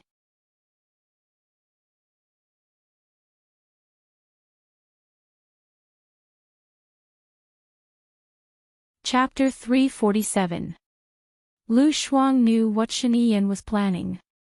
You mean, if I help you negotiate with Mo Shui, you will also let me go out for a month? Lu Shuang needed confirmation. Not only will you go out for a month, but I will also give you all the jewelry companies I have invested in a land, Shen Yan said in a deep voice. Give me. Lu Shuang looked at Shen Yan suspiciously and said in disbelief, I can go out for fun and take the jewelry companies. It doesn't sound like a loss at all. Shen Yan, won't you work for nothing? In my impression, you will never do a losing business. I only want you. In my eyes, you are more precious than the jewelry companies, Shen Yan said with a smile. Lu Shuang got up from the bed. Please allow me to go to the toilet to vomit for a while. Shen Yan watched Lu Shuang walk into the toilet with sadness in her eyes. He could not give her anything except for the title. He would give everything else, just to keep her by his side. Lu Shuang went to look for Wu Nian early in the morning. By the time she found Wu Nian, he had already run 10 laps around the manor. He was drenched in sweat as he continued to run. Xiao Nian, I have something important to tell you, Lu Shuang shouted. Hearing Lu Shuang's voice, Wu Nian stopped, turned around, wiped the sweat on his face with a towel, and walked towards Lu Shuang. Shen Yan said that you should be fine and recovering, right? Lu Shuang asked. Wu Nian nodded and said rationally, yes, she said that. Let's see how it goes. If you recover, will you go to Gu Lingqing? After all, you have a child with him. You should still have feelings for him, Lu Shuang asked tentatively. Wu Nian shook his head. When I jumped into the river, I told myself that if I could survive, I wouldn't be a burden to Gu Lingqing anymore. Even if my body was cured, it would still be crippled. Lu Shuang held Wu Nian's hand. Then come with me. We'll go to Country D together and live happily ever after. Wu Nian gazed at Lu Shuang and smiled. If I wanted to leave, I wouldn't have come back. Cool girl, I know what you're thinking. You've done so much for me. I'm still alive because of you. I really appreciate it. But, let's stop here. You've been there. The life you want to live. Shen Yan said that if I escape, she will deal with you. I'm worried about you, Lu Shuang said worriedly. If you've escaped, what's the use of dealing with me? I'll be fine. Even if something happens, I've already earned it. It's fate. There's no need to force it. Wu Nian was open-minded. If I leave, Shen Yan won't help you teach in primary school. Gu Lingqing ranks so high after you. Even if you stay here, you won't be able to see little Yen, Lu Shuang advised. My soul is here. I'll live and earn. If I leave, I'll just be a walking corpse. There's no need for that. Cool girl, it's enough to have you as a friend in this life. Wu Nian was very sure of what she wanted.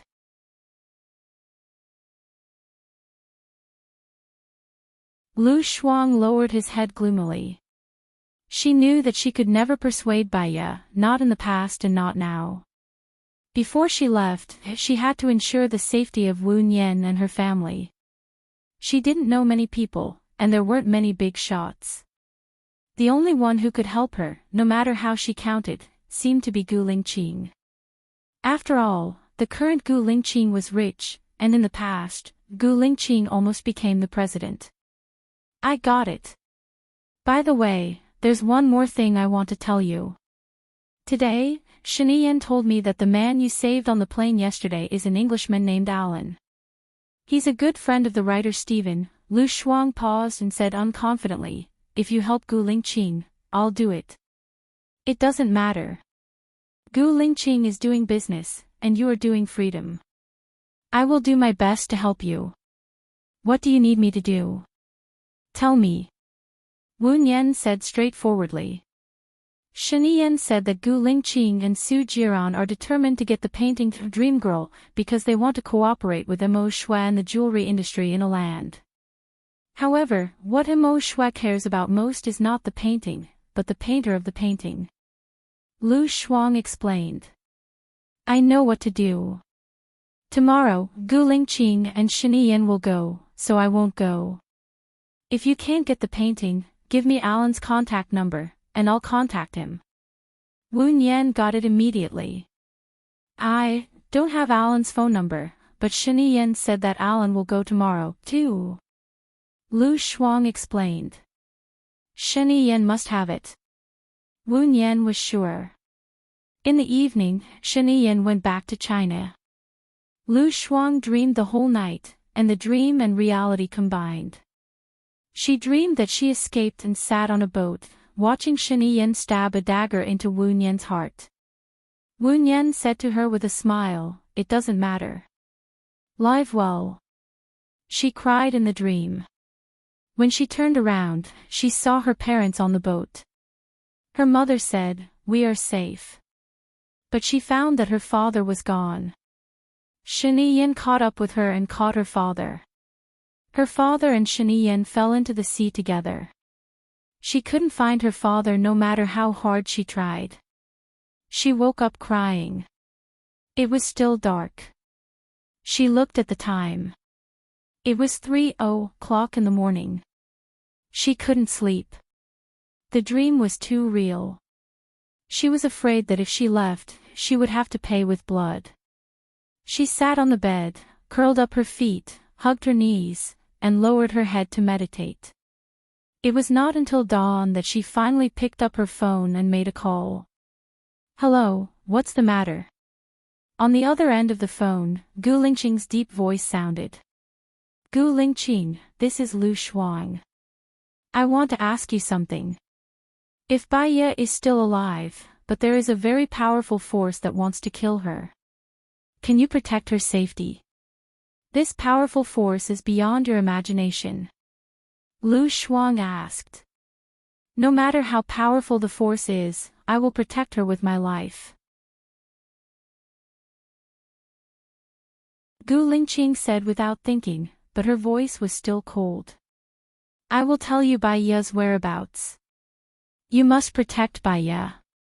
In addition, I want to ask you to protect my parents' safety. Is that okay? Lu Shuang asked worriedly. Gu Lingqing was silent for a while.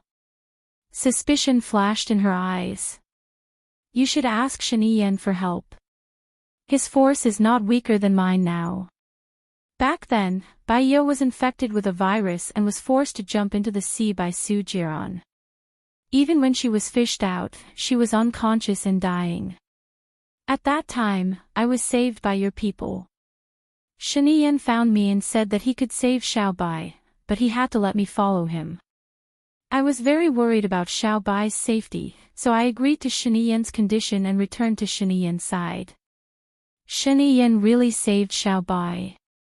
Xiao Bai has been seeing patients for the past 2 years. Among them, he had his bone marrow changed and he had plastic surgery.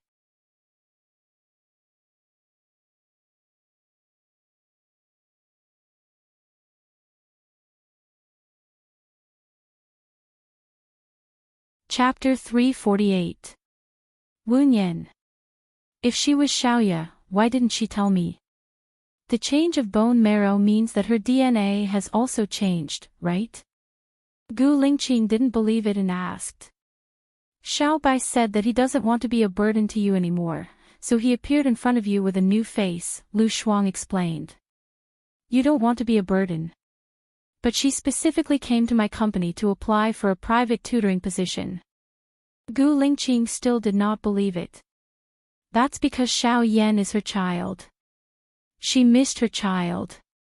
A year ago, when she found out that Xiao Yan had come to your side, she ran out of the laboratory to see Xiao Yan.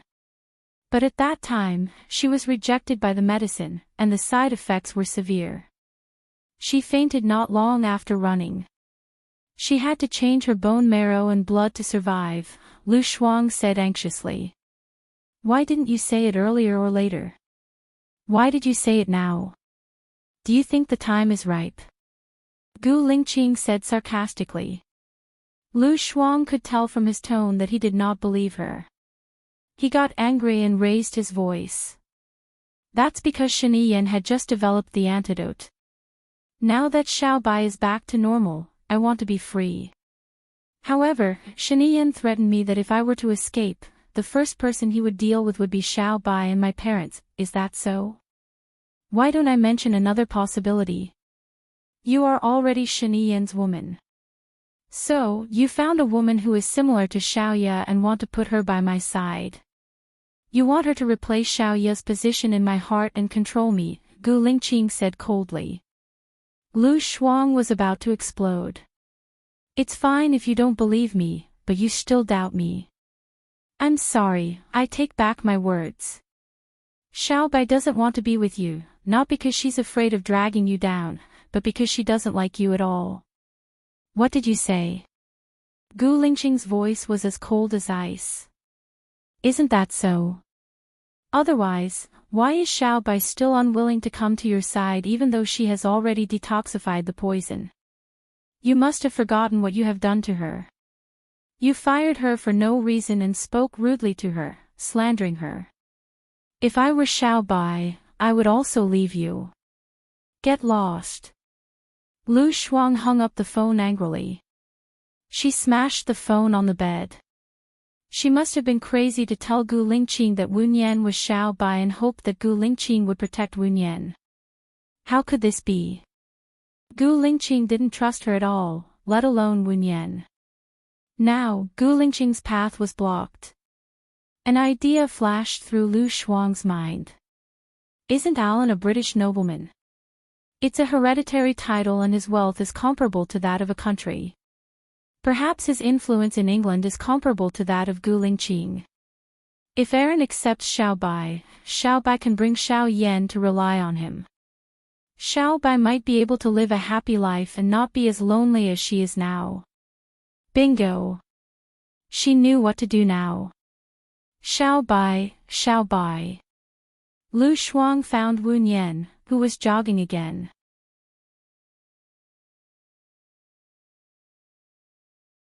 Perhaps it was because of his recovery, she felt that Wu Nian seemed to have lost weight. Wu Nian knocked on Lu Shuang's head. Call him Xiao Nian. It's a habitual form of address. It's easy to say it without thinking. Have you bought clothes? Lu Shuang asked.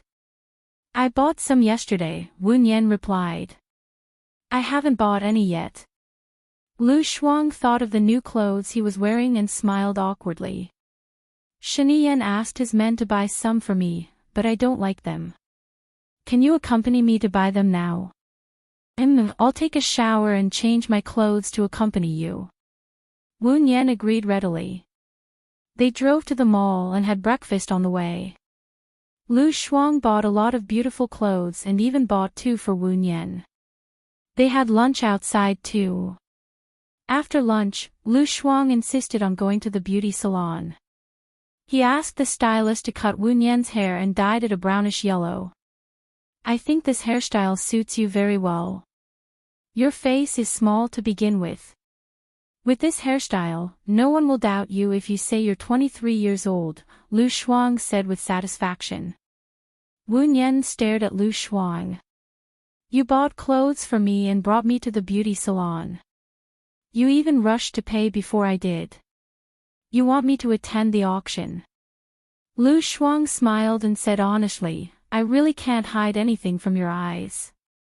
I don't dare to go alone. I've never been to an auction before and I don't know what others are thinking. With you around, I feel more at ease and I won't be at a loss." Wu Nian understood that the auction was very important to Lu Shuang. He calmed down and said in a deep voice, "I'll go with you." "That's great. I'll feel more at ease if you go with me." Lu Shuang picked up the brush on the table and said, "Let's ask the makeup artist to do some makeup. We're going to the upper class this time. They will look down on us if we don't put on makeup." "What are you planning?" Wu Nian asked directly. "I'll be happy if you're beautiful." Lu Shuang was afraid that Wu Nian would notice something, so he ran out of the room and called for the makeup artist. But Wu Nian had already seen her guilty behavior. She knew that Lu Shuang had always wanted her to find a man. But her heart had died on that deserted island and could never come back to life again. At 7:00 in the evening, they went to the auction. There was a buffet at the auction. The auction would start at 8:00. Those who came could eat there. Wu Nian ate very little. She only took a piece of steak and a glass of red wine and sat in the corner. Lu Shuang brought a lot of food over. He glanced at Wu Nian's plate and sat opposite her. "You were fat because of the medicine. Now that your body has recovered, you won't need to take the medicine anymore. You'll lose weight quickly. You don't have to do this to your stomach. I'm used to it. This nutrition is enough for a day," Wu Nian said calmly.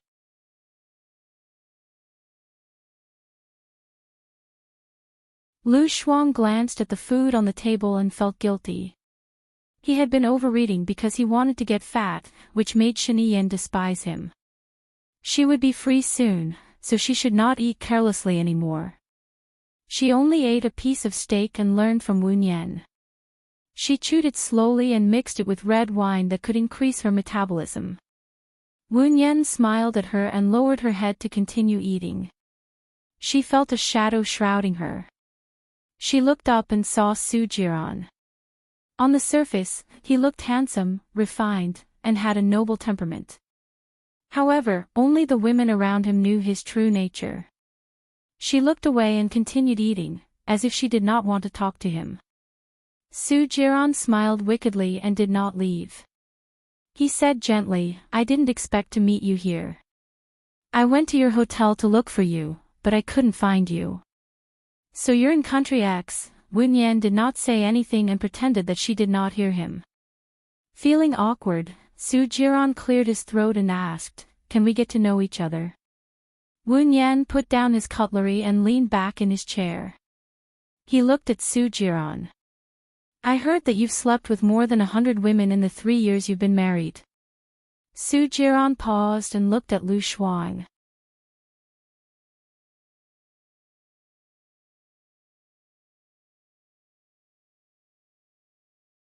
Chapter 349. People should never make big mistakes. Otherwise, these big mistakes will always show their consequences at a certain stage of life.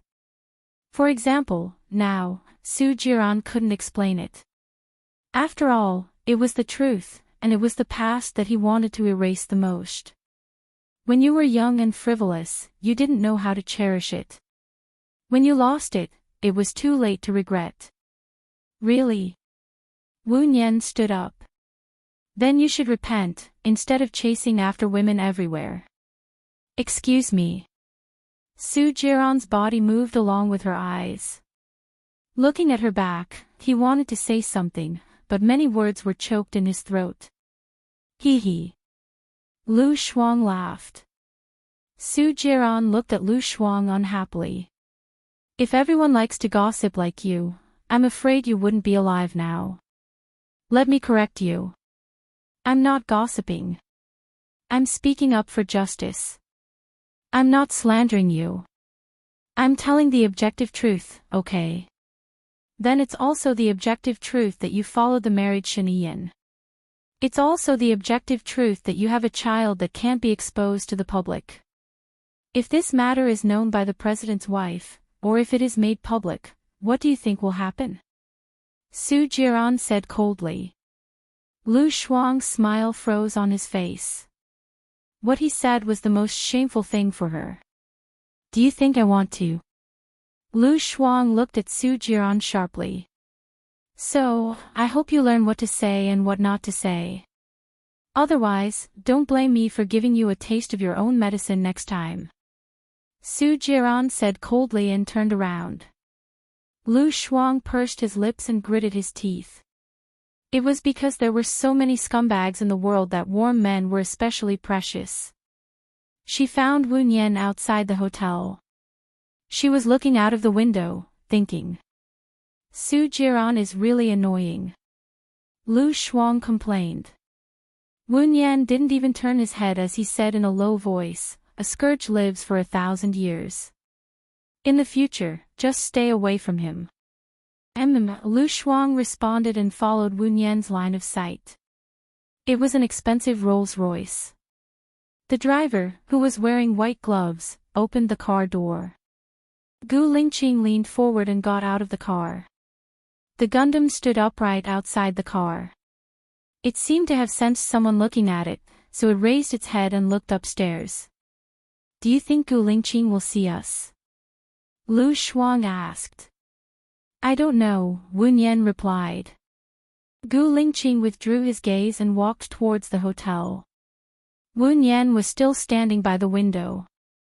Should we go in and hide, in case he sees us and accuses us of peeping at him? Lu Shuang suggested. If we hide, people will think we are doing it on purpose. Just ignore him. Wu Nian continued to stand by the window. Gu Lingqing walked out of the elevator and looked straight ahead. He didn't even look at them as he walked into the reception hall. Lu Shuang was a little sad. She had told Gu Lingqing that Wu Nian was Baiya.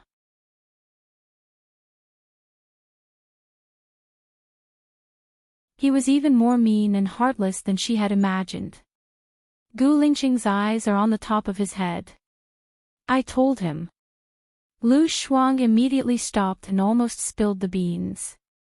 Wu Nian looked at Lu Shuang. What did you tell him? Lu Shuang turned around and faced Wu Nian. I told him that you are very similar to Baiya. You have the same voice, the same temper, and the same character. But he still treats you like that. I feel bad for you. Wu Nian twitched the corner of his mouth. It's because we have looked at each other so many times that he is even more repulsed. Gu Lingqing is not a person who knows how to open his heart to others. He is very defensive. Why don't you find another man you like and get married and have children with him? Forget about Gu Lingqing and don't care about him anymore, Lu Shuang said angrily. Let's not talk about him. The auction is about to start, right? Wu Nian asked. He turned around and looked out of the door. Almost everyone was walking towards the meeting room. It should be starting soon. Lu Shuang looked at the elevator and frowned. That Alan still hasn't arrived yet. Is he waiting for someone?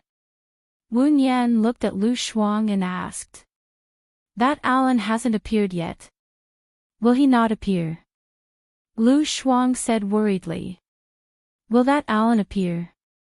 He had pneumothorax last time. No matter what, he needs to rest for 3 days. Moreover, he has asthma. He shouldn't appear in crowded places, places with poor ventilation, or places with a lot of pollen. Shen Yan said he will come. The moment Lu Shuang finished his words, she saw the elevator door open. Alan was wearing a light blue suit and walking towards them. He is here. He is here. He is really here. Lu Shuang said excitedly and held Lu Shuang's hand.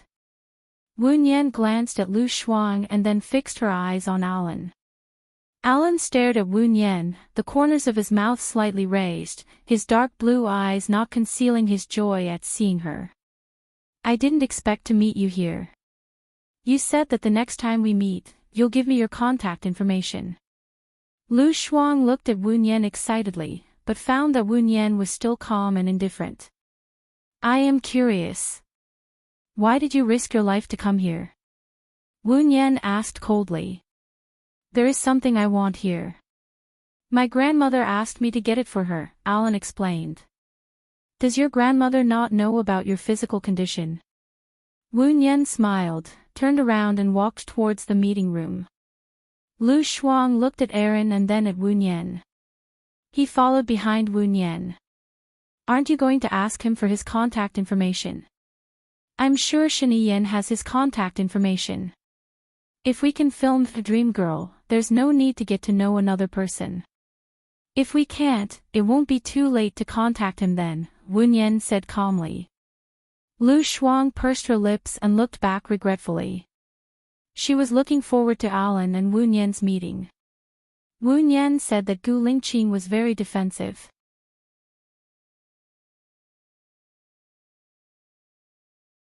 So was she. She had probably built a wall around her. They entered the meeting room. Lu Shuang registered with his ID card, bound his credit card and got a plate. They sat in the corner. Su Jiran looked back and found Wu Yan. She stood up from the first row and walked to the last row. She sat next to Wu Yan and smiled innocently. She looked at Wu Yan and asked, No one wants to sit here, right? Are you going to sit here? Wu Yan asked. Yes. Su Jiran did not deny it. Wu Yan smiled. It just so happens that I want to sit in the first row. It's a pity that you took it. Thank you for giving up your seat. Su Jiran was speechless. She pulled Lu Shuang up and walked to the first row. They sat in Su Jiran's original seat. Lu Shuang turned around and looked at Su Jiran. He covered his mouth and laughed. Xiao Nian, you're amazing. I can see that Su Jiran's face is pale. Wu Yan frowned and thought. It's really annoying to be pestered by him. Maybe.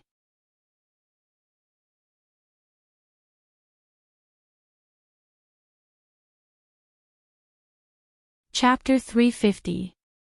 Maybe what? Lu Shuang asked. Wu Yan looked at Lu Shuang and said, Shiniyan is very powerful in country X. It shouldn't be a problem to ask him to help me get a fake marriage certificate. Lu Shuang frowned and said with distress, You really don't want to be happy anymore. Wu Yan held Lu Shuang's hand and said with a smile, I know what I'm doing. Lu Shuang pulled his hand away and looked at the table sadly. He murmured, I can't help you with this matter, because I will leave for country D soon. Even if Shiniyan can help, it will only be temporary. Wu Yan thought so. Shiniyan helped her because Lu Shuang was there. Once Lu Shuang left, he didn't need to help her. Maybe Shiniyan would really kill her. She had been a burden to Lu Shuang for 2 years. She didn't want Lu Shuang to sacrifice for her again. I have another way. Wu Yan said with a smile, which reassured Lu Shuang. Lu Shuang's eyes reddened as she looked at the smiling Wu Yan. Can't you come with me? I'm worried about you. I'll be fine. I promise. Why don't you try Alan? Alan is a bigwig in England. No matter how powerful Shiniyan is, he won't go to England. Besides, with Alan's protection, you don't have to worry about Su Jiran. Lu Shuang suggested. I know what to do. Don't worry. Wu Yan kept smiling, as if she had won. Lu Shuang's heart sank. He didn't know why, but he couldn't be at ease at all. The auction began. There were 12 collections for auction this time. Lu Shuang had been waiting for the auction of Dream Girl. But after bidding for 8 collectibles, there was still no sign of it. The 9th item was a jade necklace. The starting price was 10 million, and every time the card was raised, the price would increase by 200,000. Lu Shuang couldn't help but roll his eyes. He was really a local tycoon. Wasn't he afraid of being robbed when he wore a necklace worth 10 million yuan? According to the house price in City A, he was walking with a small villa on the road. 10 million. Is there any higher price than 10 million? The host shouted excitedly as if he had been injected with chicken blood. 10, 2 million, 10.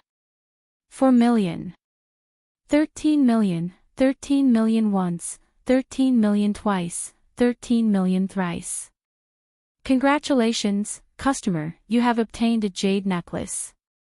Lu Shuang followed the host's line of sight, wanting to see the true face of this rich man. After Alan smiled elegantly, he looked at Lu Shuang and nodded like a gentleman.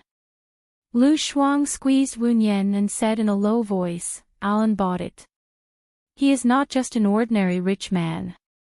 Didn't he say that his grandmother wanted it? Besides, his title of nobility is hereditary. If I'm not wrong, his grandmother's status should be much higher than his, so he had to buy it. Wen Yan judged. I see.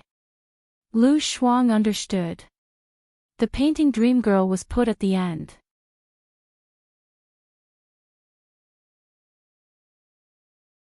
The starting price was 500,000, and every time the card was raised, the price would increase by 20,000. Lu Shuang was the first to raise his card.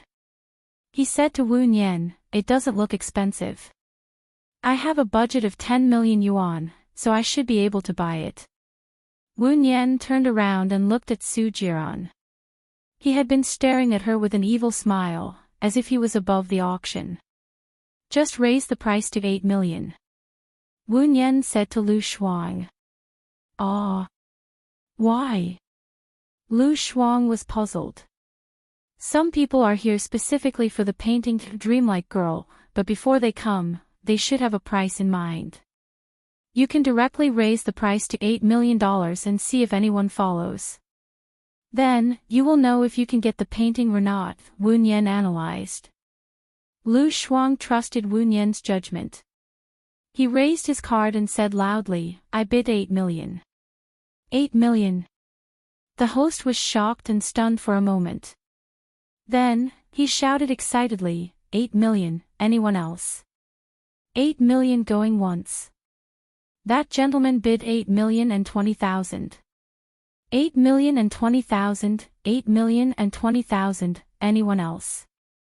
The host subconsciously looked at Lu Shuang, and Lu Shuang immediately raised his sign. Wen Yan glanced at Su Jiran. Su Jiran smiled as he waved the token in his hand, looking very relaxed. Wen Yan frowned and looked at Lu Shuang.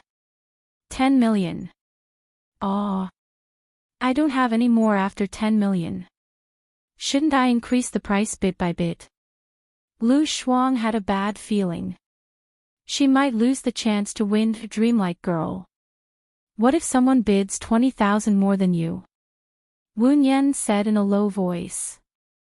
Lu Shuang understood. She glared at Su Jiran who was sitting in the corner, raised her card and shouted, 10 million. Many people were shocked when she opened her mouth this time. Su Jiran still raised her card slowly. 10,020,000, 10,020,000, anyone else? The host became excited and looked at Lu Shuang. Lu Shuang angrily smashed the card on the table. Seeing that Lu Shuang had no chance, the host flattered Su Jiran and shouted, 10,020,000 going once, 10,020,000 going twice. 11 million. Gu Lingqing's voice was heard. It was very low, so low that it was restrained, like the sound of nature. Everyone was shocked. They were discussing and looking for the source of the voice. Su Jiran couldn't stay calm anymore. He glanced at Gu Lingqing. Gu Lingqing didn't even look at him. She slightly raised the corner of her mouth and said meaningfully, as if she knew everything. Wen Yan also saw the smile on Gu Lingqing's face. He looked at Su Jiran again. Su Jiran's eyes changed from laziness to sharpness. He raised the card in his hand. 11.02 million. Before the host could finish speaking, Gu Lingqing's voice was heard shouting, 12 million. Su Jiran gritted her teeth and raised her card again.